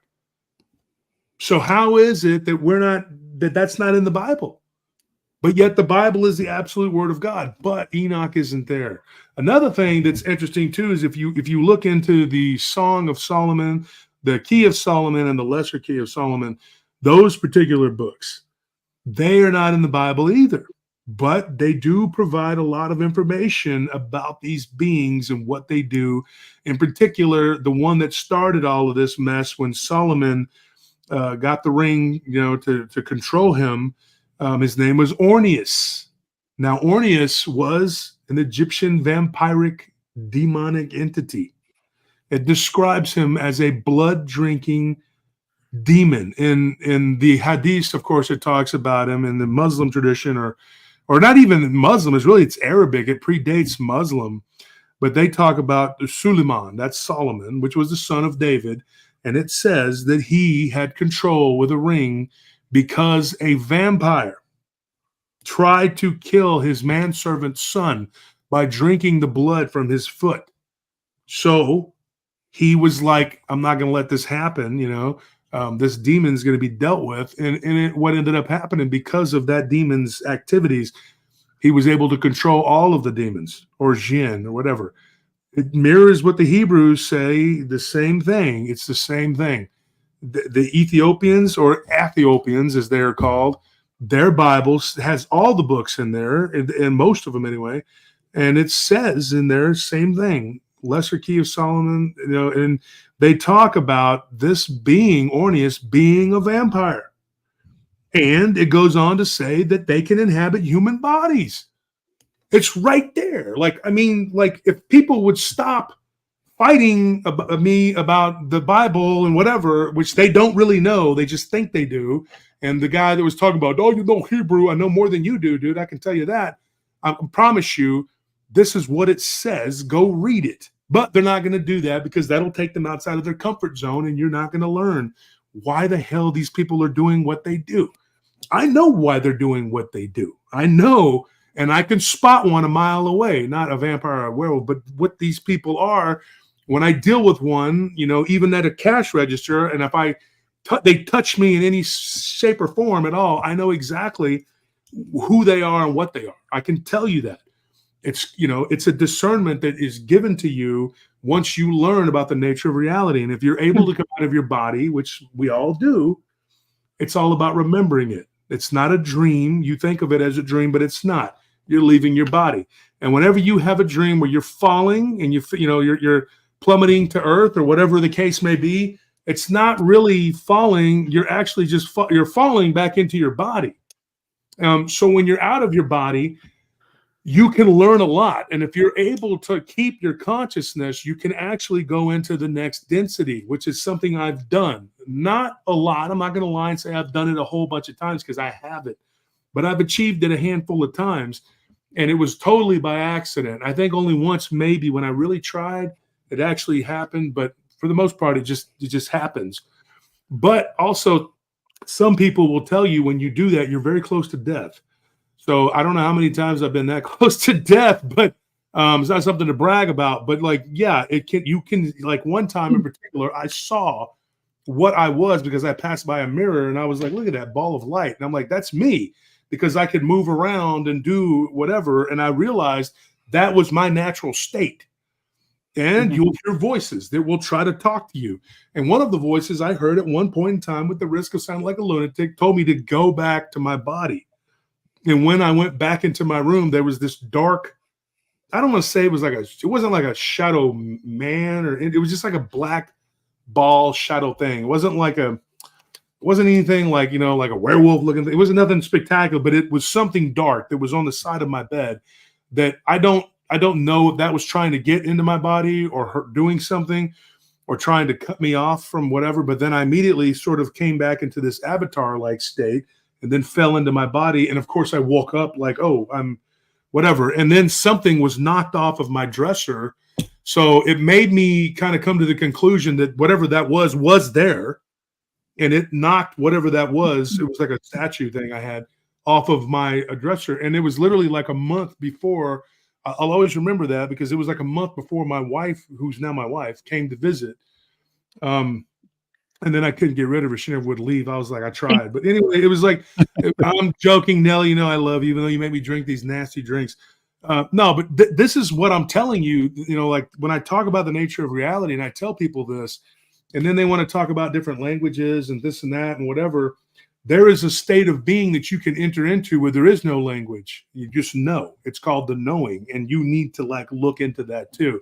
And I'm not telling you that I've been there because I don't. I'm not going to lie and say, but there are people who have been there. And these are people who, some of these people were Bible scholars and they were looking for answers. And through fasting and prayer, they found them and they came out of their body. I know several people who've done this. And, I've talked to many people who are shamans, or practice shamanism, whether it's Buddhist, Native American, or whatever, I've talked to many different types of priests from all different religions, from all different sects of Christianity, Islam, Judaism. And, they all have their own stories of what has happened to them. And, I tell people this, at the risk of sounding arrogant, and I don't give a crap. People already say I am anyway, but it doesn't matter. Who cares what they say? The bottom line is I'm going to say this, and they're not going to like it. But once you've read everything I've read, once you've studied everything I've studied, and you've interviewed thousands of people, then you can pop off and say, and you're in the know, and that I'm wrong. Okay. But I don't claim to have all the answers, but I keep looking, and I do it on a daily basis. And I interview tons and tons and tons of people. Sometimes I'll interview somebody, and I'll be real honest, Tex, we kind of joked about this, and Boomer, me and you too. They're telling me something, and my BS detector's going off through the charts, and I'm just like, okay, yeah. And then Superman showed up, and you beat him up with, okay, yeah, and Goku was there too, right? Yeah, wow, okay, and you're just like, dude, this is, it's not real. But I've been suckered too. I had a guy that was telling me and Nelly all this amazing story about these big dogman encounters he had going on in New England, and it sounded legit. Then he started talking about how a female dog man came to his window and wanted to breed with him, and he turned her down, and then they were going to make him the alpha of the pack. And I'm like, oh, okay. So you wasted 2 days of my life. Okay, you got me, haha, funny. Did he really believe what he was saying? I have no idea. Or did he want to just shine me on and see how far he could get me to go on the show and pull some crap? So that does happen. It happens. But until you talk to these people, and you do what we do, then you really can't say. You don't know, because you're not me. And you haven't done what I've done, and you haven't been where I've been. And so, but people, what they tend to do to rationalize everything in their life and to exercise some form of control, which is what people want. It is what people do. They want to be able to say, I have control of my environment. What they do is they find someone who talks about what they already believe in, rather than listening to someone and going, hey, you know what? That makes sense. Maybe I should listen and formulate my beliefs based on what these people are telling me. They don't do that. People will go out of their way to find a church that fits their already preconceived notions of God. That's the truth. I know a guy, he's a friend of mine. He's a really good friend, my friend Heath. His dad's been to he brags. He's like, I've been to over 70 churches. Well, the reason that his dad's a butthole, and the reason, trust me, he is, the reason he's gone to over 70 churches is because he wants to believe in God, but he wants it to be on his terms. So he's going to keep going until he finds a church that tells him he can do whatever he wants, the way he wants to do it. And that is what people do. Or they were raised up a certain way and they stay within that rigidity of that system, and they say that their belief is absolutely correct. But what about the 2,000 other beliefs that people have? And they say, well, I feel it in my heart. I feel it. My neighbor is Jewish. He feels it in his heart. My other neighbor's married to a Hindu woman. He's atheist, but she feels it in her heart. My other neighbors down the road are Muslim. They feel it. They feel it in their heart. They all feel it in their hearts. The other one down here is a Presbyterian, really nice guy. He believes the way he believes, and everybody is correct. So how is that possible? How on God's beautiful green earth is that possible that every one of them feels that they're right, and they feel it? They all feel it. I just feel it. Or it hurts what I'm saying hurts your head. So that's how it hurts your soul, your body, your heart, whatever, because it's not jiving with what your preconceived notion of what God should be or what you want God to be, which is a relatable deity that gets mad and throws fits and is jealous and all this other stuff because that's what you are. God is not those things, and he doesn't look like us. If I look like a ball of light when I'm out of my body, what does God look like? Are you kidding me? Like, these people, they want to put human characteristics on the one most high, and it really aggravates me because that's what Jesus was for. That's what he did. He came here to relate to us. Now, if God was one of us and he looked like us, wouldn't he just show up and say, here I am, let's do this, whatever. He wouldn't have had to make Jesus be born and Jesus doesn't say he's God. He also says that he doesn't ask you to worship him. Jesus says, I am the Son of God. I am the Word made flesh. Now, some people will interpret that he is God, and they'll twist it around and they'll do the mental gymnastics. And they'll also talk about how God, Jesus, and the Holy Spirit all together made us in the Old Testament of Genesis. That's another thing that people don't like when I tell them that's not true, because it's not correct. And they don't want to hear when you tell them that is a big problem. And so I will lose people who don't want to listen to the truth. And that's unfortunate. But the truth is the truth. I don't have to sit here and defend it. It will defend itself. And we will eventually get, I believe, further along, we will get to the bottom of a lot of these mysteries. These people they call magic, all this stuff is magic. You know what it is? It's actually science. It's black magic is a black science that eventually will be exposed for what it is. And these people at the top who are doing this stuff will eventually have to answer for it because they're using it. What do you think that sacred geometry was? What do you think that the Pythagorean geometry was? That it was a way for them to use symbolism to conjure things and to do things. That's what geometry was. That's what it is. Now, if you don't believe what I'm saying and you want to challenge me and you think that I'm some cuckoo bananas, then I tell you like this. Go buy a microphone, go start a channel, and start talking, and let's see how many people come and listen to you. Let's see if you can get several hundred people in a chat. I had almost 600 people at 2 a.m. on a Monday night. Okay, so if you can do that, and you can then by all means talk away and let's see what you got, because I really don't think that that's going to happen. And let's see how magnanimous and amazing your show is. People that want to criticize all of us and say then make a show. Don't sit here and watch us. Just go do your own thing. I didn't like some of the music that was out there. So you know what I did? My wife writes poetry. I said, let's turn that into music. And she said, that's a great idea. And I've been wanting to do that for a long time. Let's do it.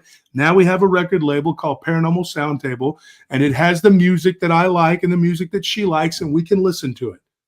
And I listen to it quite a bit. We have 2 new songs that are about to hit and to come out. They already came out. One is The Flying Dutchman. The other one is The Mermaid's Call or something like that. Anyway, go check it out. That's our music. The Bear King, it's hit like, I think 6,800 views now or whatever. It's been out for 2 weeks.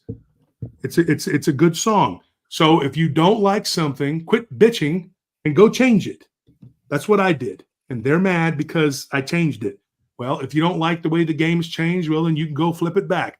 And what you need to do is go get you a podcast, a microphone, find an audience. That's the hardest part, people to listen to you, and go get some headphones and get a computer and go and do a show. Okay. That's So, it. Dumbasses daily dalliance, whatever you want to call it. I don't, you know. So I have a theory. And it's okay. We hear a lot about these women that kill their children. That's the most, and a lot of it's on, they're blaming on postpartum depression. Now, postpartum depression is a thing. Okay. Don't get me wrong. But we also hear about when they do that, after it happens, a lot of them will say, I don't know what came over me, or I don't remember doing it. I don't think a lot of them are lying. And I call it acute possession. I think when these women go into postpartum depression, they're in a weakened state. And these demons will slide in, take over, have their fun, and then sit back and watch them suffer. And just get their jollies and all the suffering that they've created. So that's my theory on that. That's something you were talking about several minutes before, but and I think what a lot of people don't understand is we're learning along with everybody else. Mm-hmm. We're soaking in all the information that we can, and I know that I watch a lot of dark stuff, but you have to be careful and not let the dark stuff take over, when you're learning about it, because I feel knowledge is power. The more you Right. know about your enemy, the better off you are. And that's the way I look at it. A lot of people call him the adversary, and I was just I getting ready think, to say, yeah, I understand what you're saying. Because we have a multitude of serial killers who, in their younger years, that are steeped in religion. And then sometimes I don't know. I mean, I would like to know what happens when that just kind of changes or snaps. I mean, yeah. could it be demonic oppression or possession, or is it just a chemical imbalance or something? I don't know. Hey, y'all keep it respectful. Come on, this is not Dash Josh, okay? Let them do it. Leave it up. Let them say what they want. I mean, that way I know who is who. So when they come to my show, I'll know who they are. Well, I don't, and I look at it the same way with me. I don't mind people disagreeing with me, but don't, call me this or say I'm that, because you don't know. When I'm talking about stuff, it's just I'm getting the knowledge that I'm trying to share my knowledge with everybody else. Just because I talk about something doesn't necessarily I believe this or I believe that, 100%. It's like talking. It's like interviewing somebody that doesn't have the same opinions or beliefs that you do. Just because you interview them doesn't mean that you agree or disagree with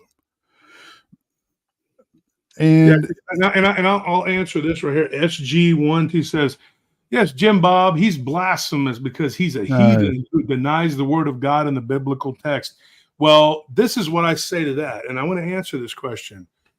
What biblical text are you referring to? Because the biblical texts are not all in there. And I'm pretty sure your Bible that you're reading from, and I don't know exactly which one it is, but I'm assuming it's like this new version or it's the King James version, whatever. There are hundreds of books that are not in that Bible. So you're telling me that the people that chose to take out all those books, they were right. They did it because they wanted to have control. So they took a lot of knowledge away from us. So I'm sorry that Jim Bob and this guy, whatever, don't want to believe. Don't believe what I don't care. It's the truth, and the truth is the truth. Besides, there's going to be a lot of people who they're going to be falling away. They are not going to listen. They do not want to hear the truth. I was told by someone recently that said, let your followers, your students come to you. Don't go seeking them. Don't go looking for them. And I'm not looking for them. I let my students come to me. If they want to learn about the truth and they want to discover along with me, because I'm still learning, right now, I learn every day. I don't have all the answers. But I'm going to tell you right now, I don't believe, Ristal says Council of Nicaea. There it is. I mean, they took a lot of books out that aren't there. I just, Old Head says, I myself see a lot of what Josh says about the Bible. We have been censored in the church, and that's why, or relation. Yeah, that's it. I mean, people want to call it blasphemous, but, in the early church, a lot of what people were saying, they were considered blasphemous. The followers of Christ were persecuted and killed and murdered because the apostles, the disciples, everybody, because what they were saying was considered blasphemous by the early Jewish foundation. They did not like the Christians, and they served them up to the Romans to be killed. And I've no doubt that at some point, if I offend enough people, that, it's a possibility.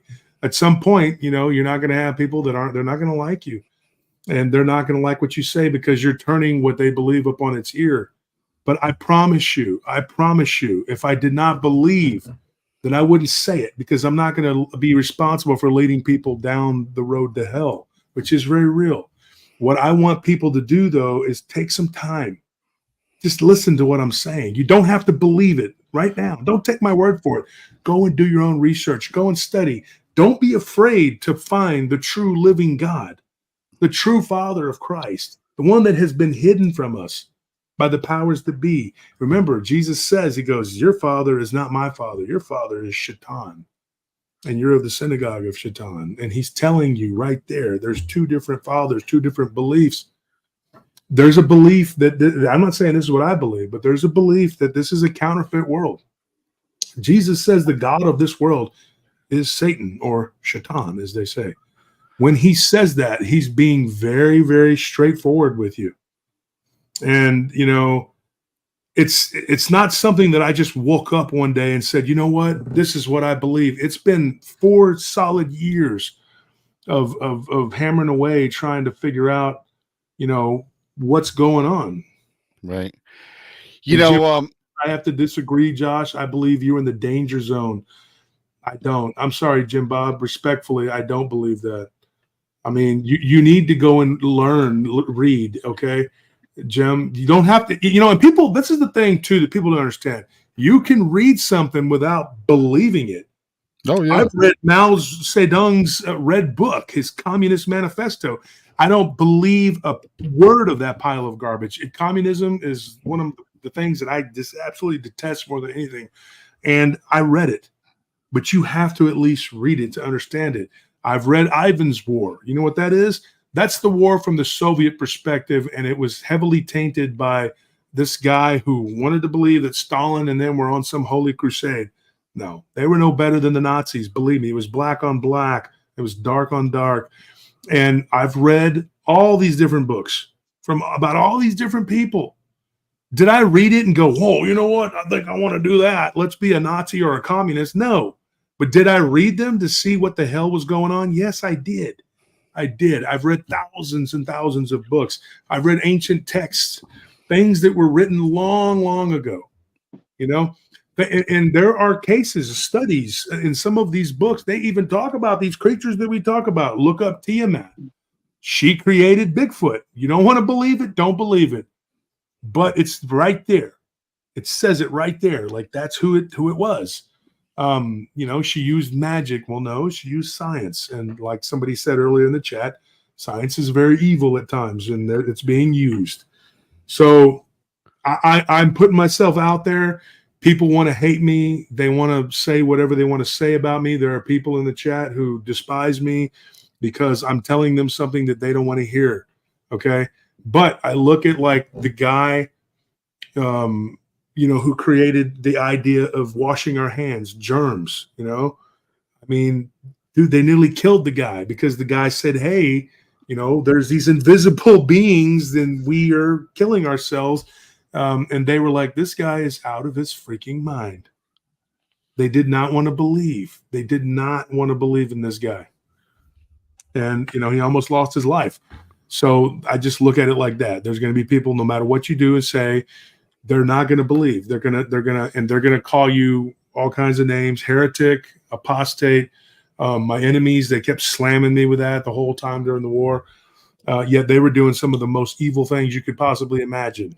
Yep. I can vouch for that. Yep. I read a lot of books and listen to a lot of podcasts. Some people I agree with, some I don't. And for me, it's just a matter of filter in, filter out. Believe some things, don't believe others, but you don't hold the person as evil or doesn't know what they're talking about. I watch Hitler documentaries, not because I'm a Nazi, but because I like the history of the World War and how this all evolved and how this. Well, it's kind of like you have to know all sides. You have to know all sides. That you can't just listen to one side. I mean, because you would be. You can't go through life with blinders on. Again, that's closed-minded people. Closed-minded. You don't have to accept what someone says. Listen to it, and you move on, or you take it in. Before I forget, Josh, I want to ask you something. Reverting back a little earlier, what you said about this vampire coven or whatever it was, where they got attached with this hive, where this guy with his aunt brought him into this group that I assume he wanted to learn more about it. Then he got brought in. No, it wasn't. No. If you go back and you listen to the show I did on Monday, it's called, Anthony named it like Impromptu Werewolf Stories. Yeah. Just I don't know. It wasn't really what it was. It was literally me being told by this guy to come out and say what I had to say if I was going to say it, because he felt an urgency there, and so I did. Weird things happened during the show too, like the lights were weird. There was a shadow or something that appeared behind me. Some weird stuff happened, and whenever I talked about Jesus and rebuking things in Jesus' name, but some of these people act like I don't believe in Christ, which is completely not the case. I've been witnessing to people since I was a child. But I can tell you this, these things that this guy was talking about, what happened to him, it wasn't their choice. They were basically said that they were going to kill them. Basically, they were like, a little too much, so we're just going to kill you. We appreciate you selling us the drugs, but we'll find someone else. And he was like a big, powerful guy, and they thought about it, and they could use him. And he ended up saving his friend, who they wanted him to actually kill his friend to start off his initiation, I guess. And he wouldn't do it. So they ended up becoming soldiers, so to speak, for this blasphemous witches coven, if you want to call it witch. Because I guess witches, because some of them were warlocks and some of them were witches. They weren't, werewolves or vampires. They were just users of black magic. But some of the higher ups, in particular, there was this one warlock who actually attacked Gerald. Well, he kind of started it. Like, he got in the guy's face and thought he was a badass. He's like, I can change into this monster. What's up? And this dude just smacked him with like this dark energy, which knocked his, what they call other, right out of him. And he had to have it reattached, which, like he said, was painful as hell. And it sent him flying about 20 feet because this guy had a dark energy that you don't mess with, kind of like, Emperor Palpatine type stuff. And, when somebody's telling you this, some of it sounds kind of hard to believe. But then again, I mean, there's so much that comes our way at PRT. We get all of these stories from all these different people, and they talk about all these different things. So who am I to judge and say that this guy is lying? But, this guy's a 57-year-old man, and he was not like, and then there was like this thing, blah, blah, blah. He didn't talk like that. And at times the conversation it was kind of a contentious, we kind of got, like, he said some things to me that was sort of attacking my pride, which I thought was kind of uncalled for. But he was basically saying that when he was in his prime and he had these abilities, that he could have, punched a hole in my chest and ripped out my heart and all this other crap. And, come on, dude, is that necessary to say all that? No, it's not. But and I told him, I said, well, you know what? I don't believe that you could kick my ass. So that's fine, whatever. He said, I didn't say I could kick your ass now. I said that when I was, doing this, I could do that. He said, I'm also pushing 60 and I look like I'm 40. He said, but my body feels every bit of the pain that once I lost that ability to be with the other, he has now this pain, every pain that he wasn't feeling when he was involved in this. Now he does. And so he was basically telling me that, he could do all these things, and he would enhance it too, because he was a steroid user also. And he was an avid weightlifter. And somebody said, well, why does he need to do all that if he can throw a trash can? Because why not be able to throw two? That was the whole point, was that you could just make yourself more powerful, physically and mentally and spiritually. And he took all kinds of stuff. He took supplements, he took steroids, and did all these other things to get an edge. And he said it may have just been like spitting in the ocean. I don't know. He goes, but I did it, because I wanted to be stronger and faster and not be expendable. That was like the big thing for him and Joel, to not be expendable, because these people were always looking to replace you. Everybody, they understood that everybody was replaceable.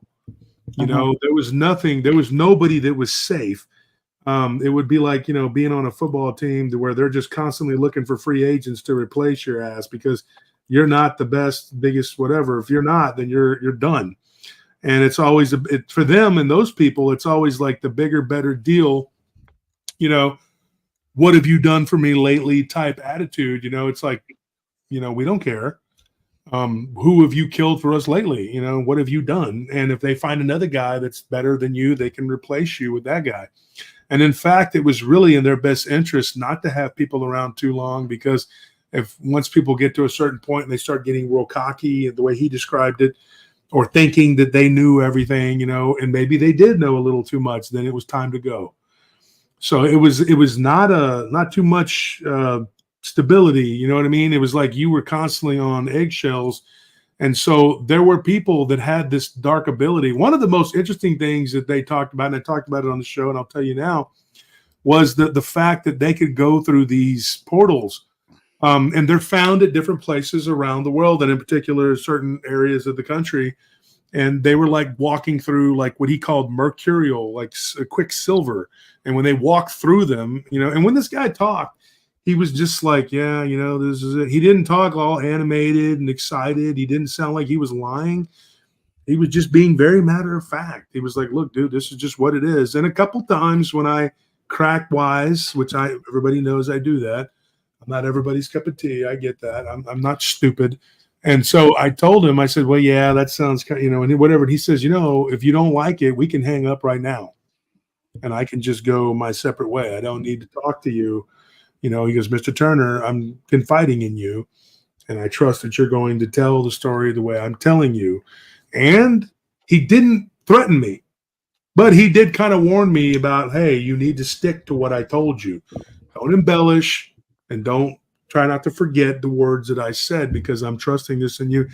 And I took that more as like just do the right thing type deal. I don't think he was trying to be an a-hole, but at times he did kind of come across as kind of bossy. Yes, I don't know. And I'm honest about that. There's people like the lady that gave me the story about Petra.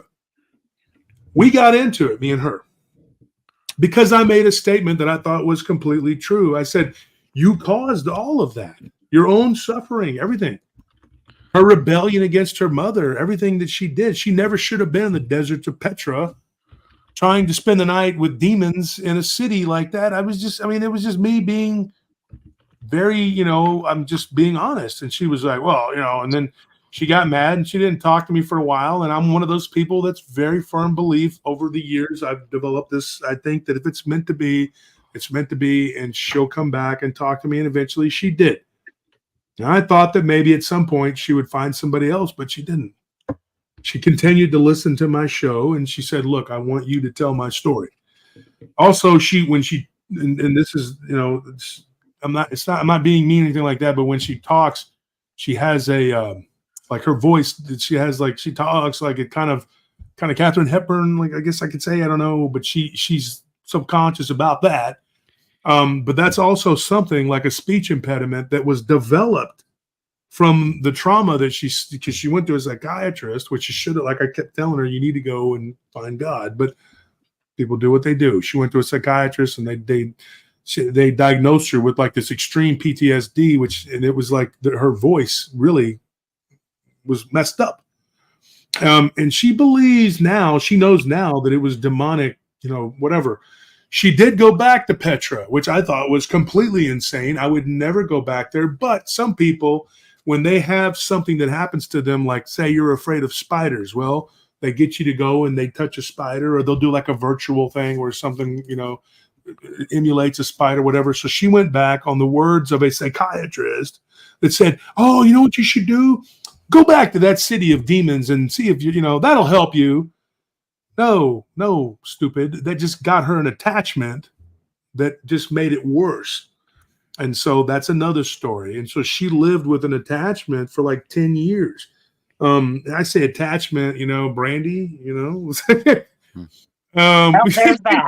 And this is not an analogy. I'm not picking on you, but I'm saying, when your friends say you should probably whatever, that's what you should do. So I gave her some advice about that when she just told me, oh, please. She was like, I'm 70 years old.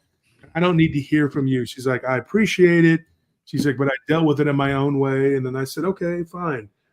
You can't really convince somebody, if they want to believe what they want to believe, then that's fine. And I respectfully bowed out of that proselytization because it wasn't going to work. Right. I got to re-listen to that show you just did, because I caught some of it the other night. I think it was late last night. And do you think that this dark black magic, do you think these people that practice this can evoke the actual demons and cast it on others? Yes. To bring it into their realm, if you will? Yes. Absolutely. Well, they also, another thing they do, which is weird, they call it different things. And I talked about it on the show. I encourage everybody to go check that out. But one of the things they do is they do a cleanse in their way. A cleanse is not holy in any way. And here's something interesting. They stick their hands in this black water, or as he called it, dark water.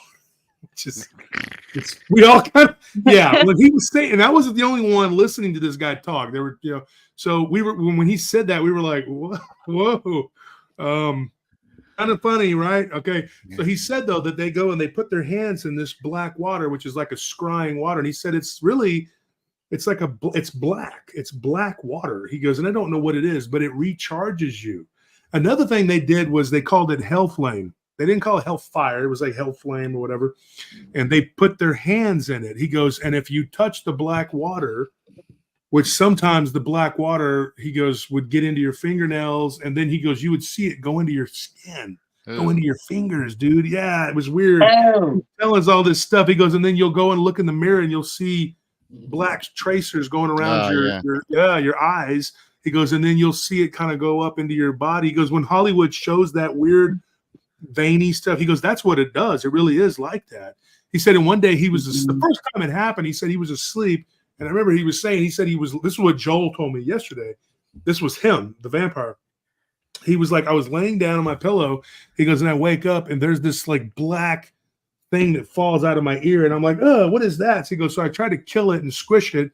And it just became 5 or 6 more little black things. And then they just melted into the bed. And I'm like, oh, dude, what is that? So he asked one of the high priests, or priestesses, actually. He says, what in the hell just happened to me? And she's like, she's like, those are your others. Your other is like splitting. And it was like, it's basically sending things around your house so that it can hear everything you're doing. and it basically acts as a homing beacon and blah blah blah. And I was just like, oh my gosh! I mean, it was like one nightmare after another. And when you deal with this stuff, when I remember when I was a kid, the legends of my hometown of werewolves and vampires and all those other stuff. Well, not vampires, but werewolves in Lechusa and all that. And I remember this guy saying that when he was in jail, he went to, as we called it as young guys, the joint. You know, he said, I was in the joint with this guy, and he claimed that the werewolf thing that people were seeing back in 1990 was his cousin, and that he had learned it from a black magic tech practitioner in New Orleans. And he said that when he was there, he learned what it was. And so that guy says, oh, you have a coven right there where you're at because of the artesian well, which is something I had thought about before, because at one time my hometown had the deepest artesian well in the world. That's a fact. Go look it up. And so he said, there's a coven there. There's a coven of them right there. They're werewolves. And he said, but they're led by a warlock who he's not a werewolf. He could shapeshift into anything. He could be a bat or whatever. And so this dude's like, are you serious? So this guy, Eddie, I've known him for years. Like, he was and I tell you this, he was my sister's ex-boyfriend's cousin. So this guy, he goes, I knew him. I've known him for years. He gets out of jail and he goes to meet these people, and they introduce him to the ones from our area. And he said that that's what happened. That's how he watched this guy change. And so he goes, what you saw, and he told me this recently, like maybe back in November or something like that. He goes, what you saw was my cousin. And I'm like, you're kidding me. And he goes, and he lived in that abandoned house on the corner. And I was like, dude, okay, that is what I thought, because like I always wondered about that house. I would hear noises and stuff. So he was squatting in there, according to what Eddie said. He goes, that guy was squatting in there, and he would come out and he would change, and he would kill and eat things, you know. And he's like, and you're lucky you weren't on the menu. So, you know, but for the most part, the guy, like, he did what he did, but he wasn't killing people. He was actually going to bigger cities and going to the outskirts and doing other things when he would hang out with this other pack or whatever, friends that he had. And that there were others that had been doing what they, you know, that's why the legends were there. Okay. So who knows how far back this goes, but this is the kind of stuff that's been happening for a long, long time. And people don't want to believe it. They don't want to believe that this can happen. And I keep telling people, it keeps going back to what I say. The reason you don't believe it is because you're not reading the right material that tells you this is what it is. You know, the Key of Solomon, it's not in the Bible, so people don't read it, but it says that Orneus was a vampire, and that is why God gave Solomon the ring. Of course, it's not canon. Of course, it's not going to be in our Bible, because the people who are in charge now, they're totally okay with the book you have, because that's not going to give you all the answers to what this is. Genesis 6 does give you a little bit of information. But if you read Enoch, that's the long version of Genesis 6. So when I tell people, look into this, read who the Watchers were, learn, okay? Most people, and Christians in particular, because Muslims don't even believe that angels have free will, they don't realize that there are two types of angels that were bad. Not just, you know, there was the rebellious angels that fell to earth and that were, you know, basically the ones that followed Lucifer. And then there was Azazel and Samael. Or Samyaza, depending on how you say it. Samael is Hebrew for venom of God.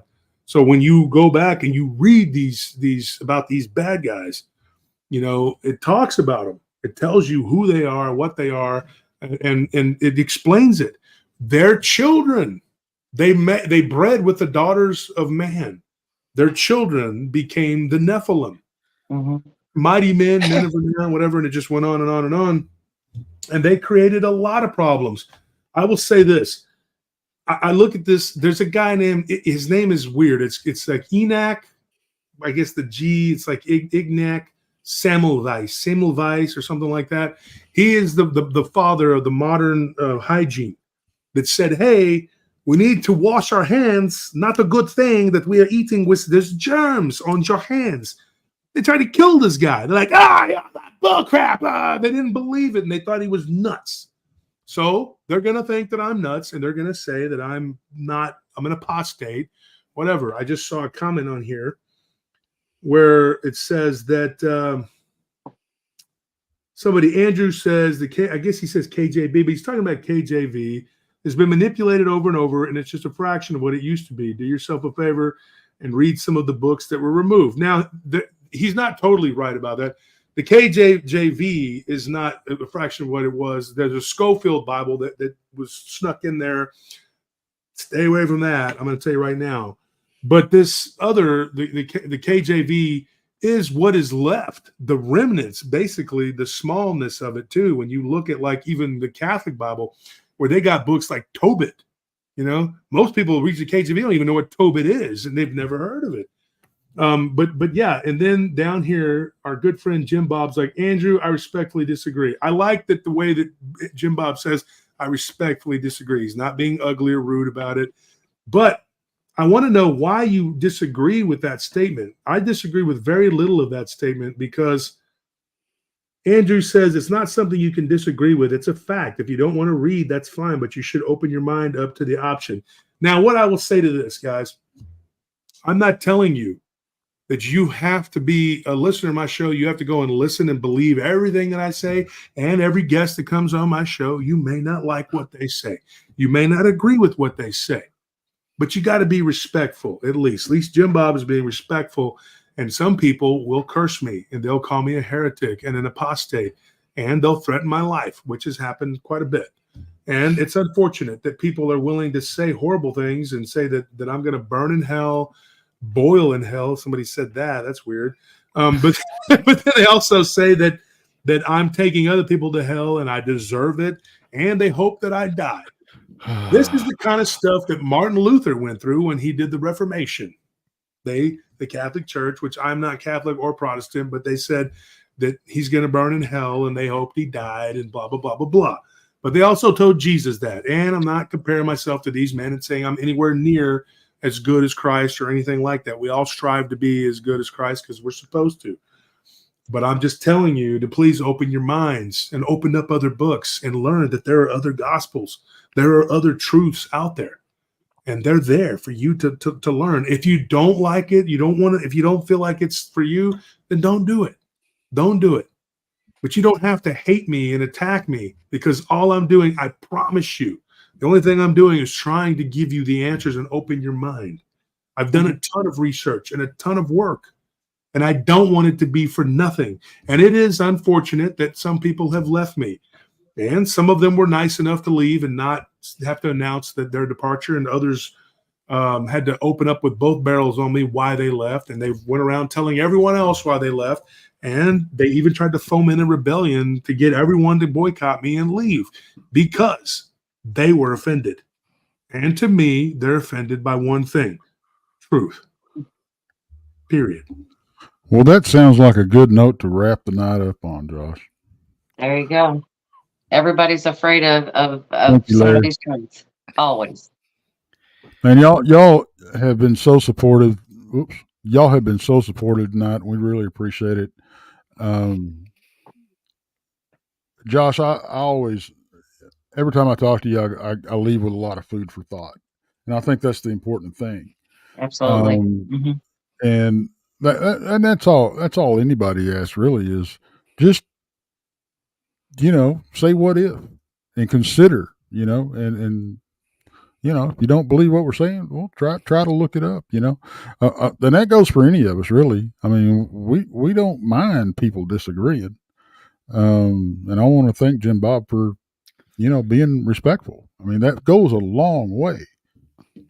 And guys, I'm going to ask for a little bit of help tonight.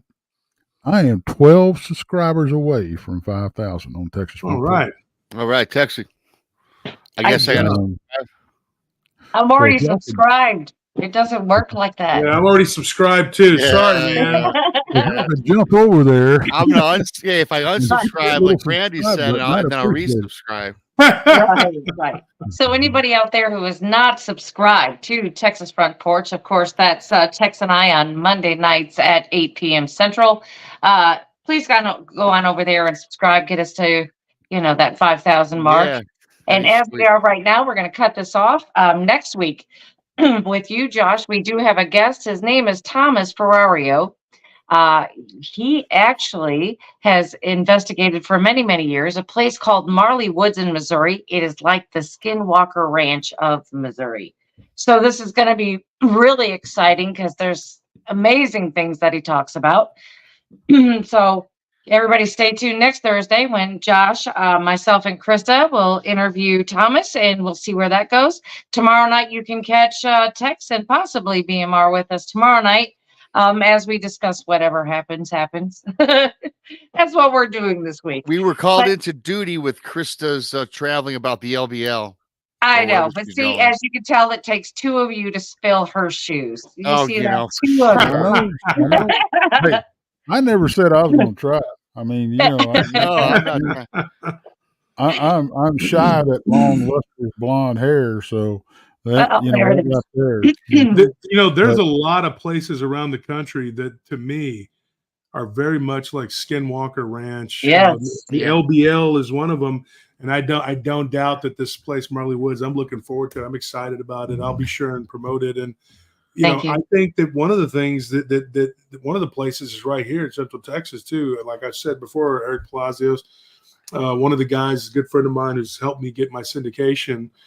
And David Wendell, the author, we've all explored the Devil's Backbone. A lot of weird stuff out there, and I hope people don't. Nobody wants to be hated. Nobody wants to be hated, no matter how much you bluster and say you don't. I can say I don't care. I do care that my base has some of them have turned on me. But I can tell you this, I'm not going to stop. I don't care. I'm not going to let people henpeck me and bully me into just not talking about the truth, because that's what these people have done. And it's unfortunate. It's unfortunate. Like, you call them your friend, you call them your friends, and then they just decide that, hey, you know what? You're an apostate. And I think some of it too was not about that at all. I think some of that was just used as a weapon because they had their own bone to pick with me, because all this other stuff was like, oh, well, what about this and that? And so I'm like, what's really going on? This happens though with growth. And when you grow, unfortunately, you're going to step on people's toes. Like I told my friend in the UFO field, I said, look, get ready, because I'm going to be there. And whether you like it or not, it's going to be what it is, That's right. There it is, guys. Text it 5,000. Thank y'all so much. You got it. Thank you so much. Jim Bob asked a question right there at the end. He says, Josh, you and Clough good now. We are okay. But, when something happens, your relationship with someone or your friendship with someone, Clough will go his way. I will go mine. There won't be any bad things to say about one another. I did not like the way something was handled by him, and he did not like the way something was handled by me, but he did admit that he was wrong, and I appreciate that. Not many times do people have they're man enough to step up and say, hey, I was wrong, and apologize. I went in a little hard on him with that video, but I stand, I'm just, what he did was not right. It was not right.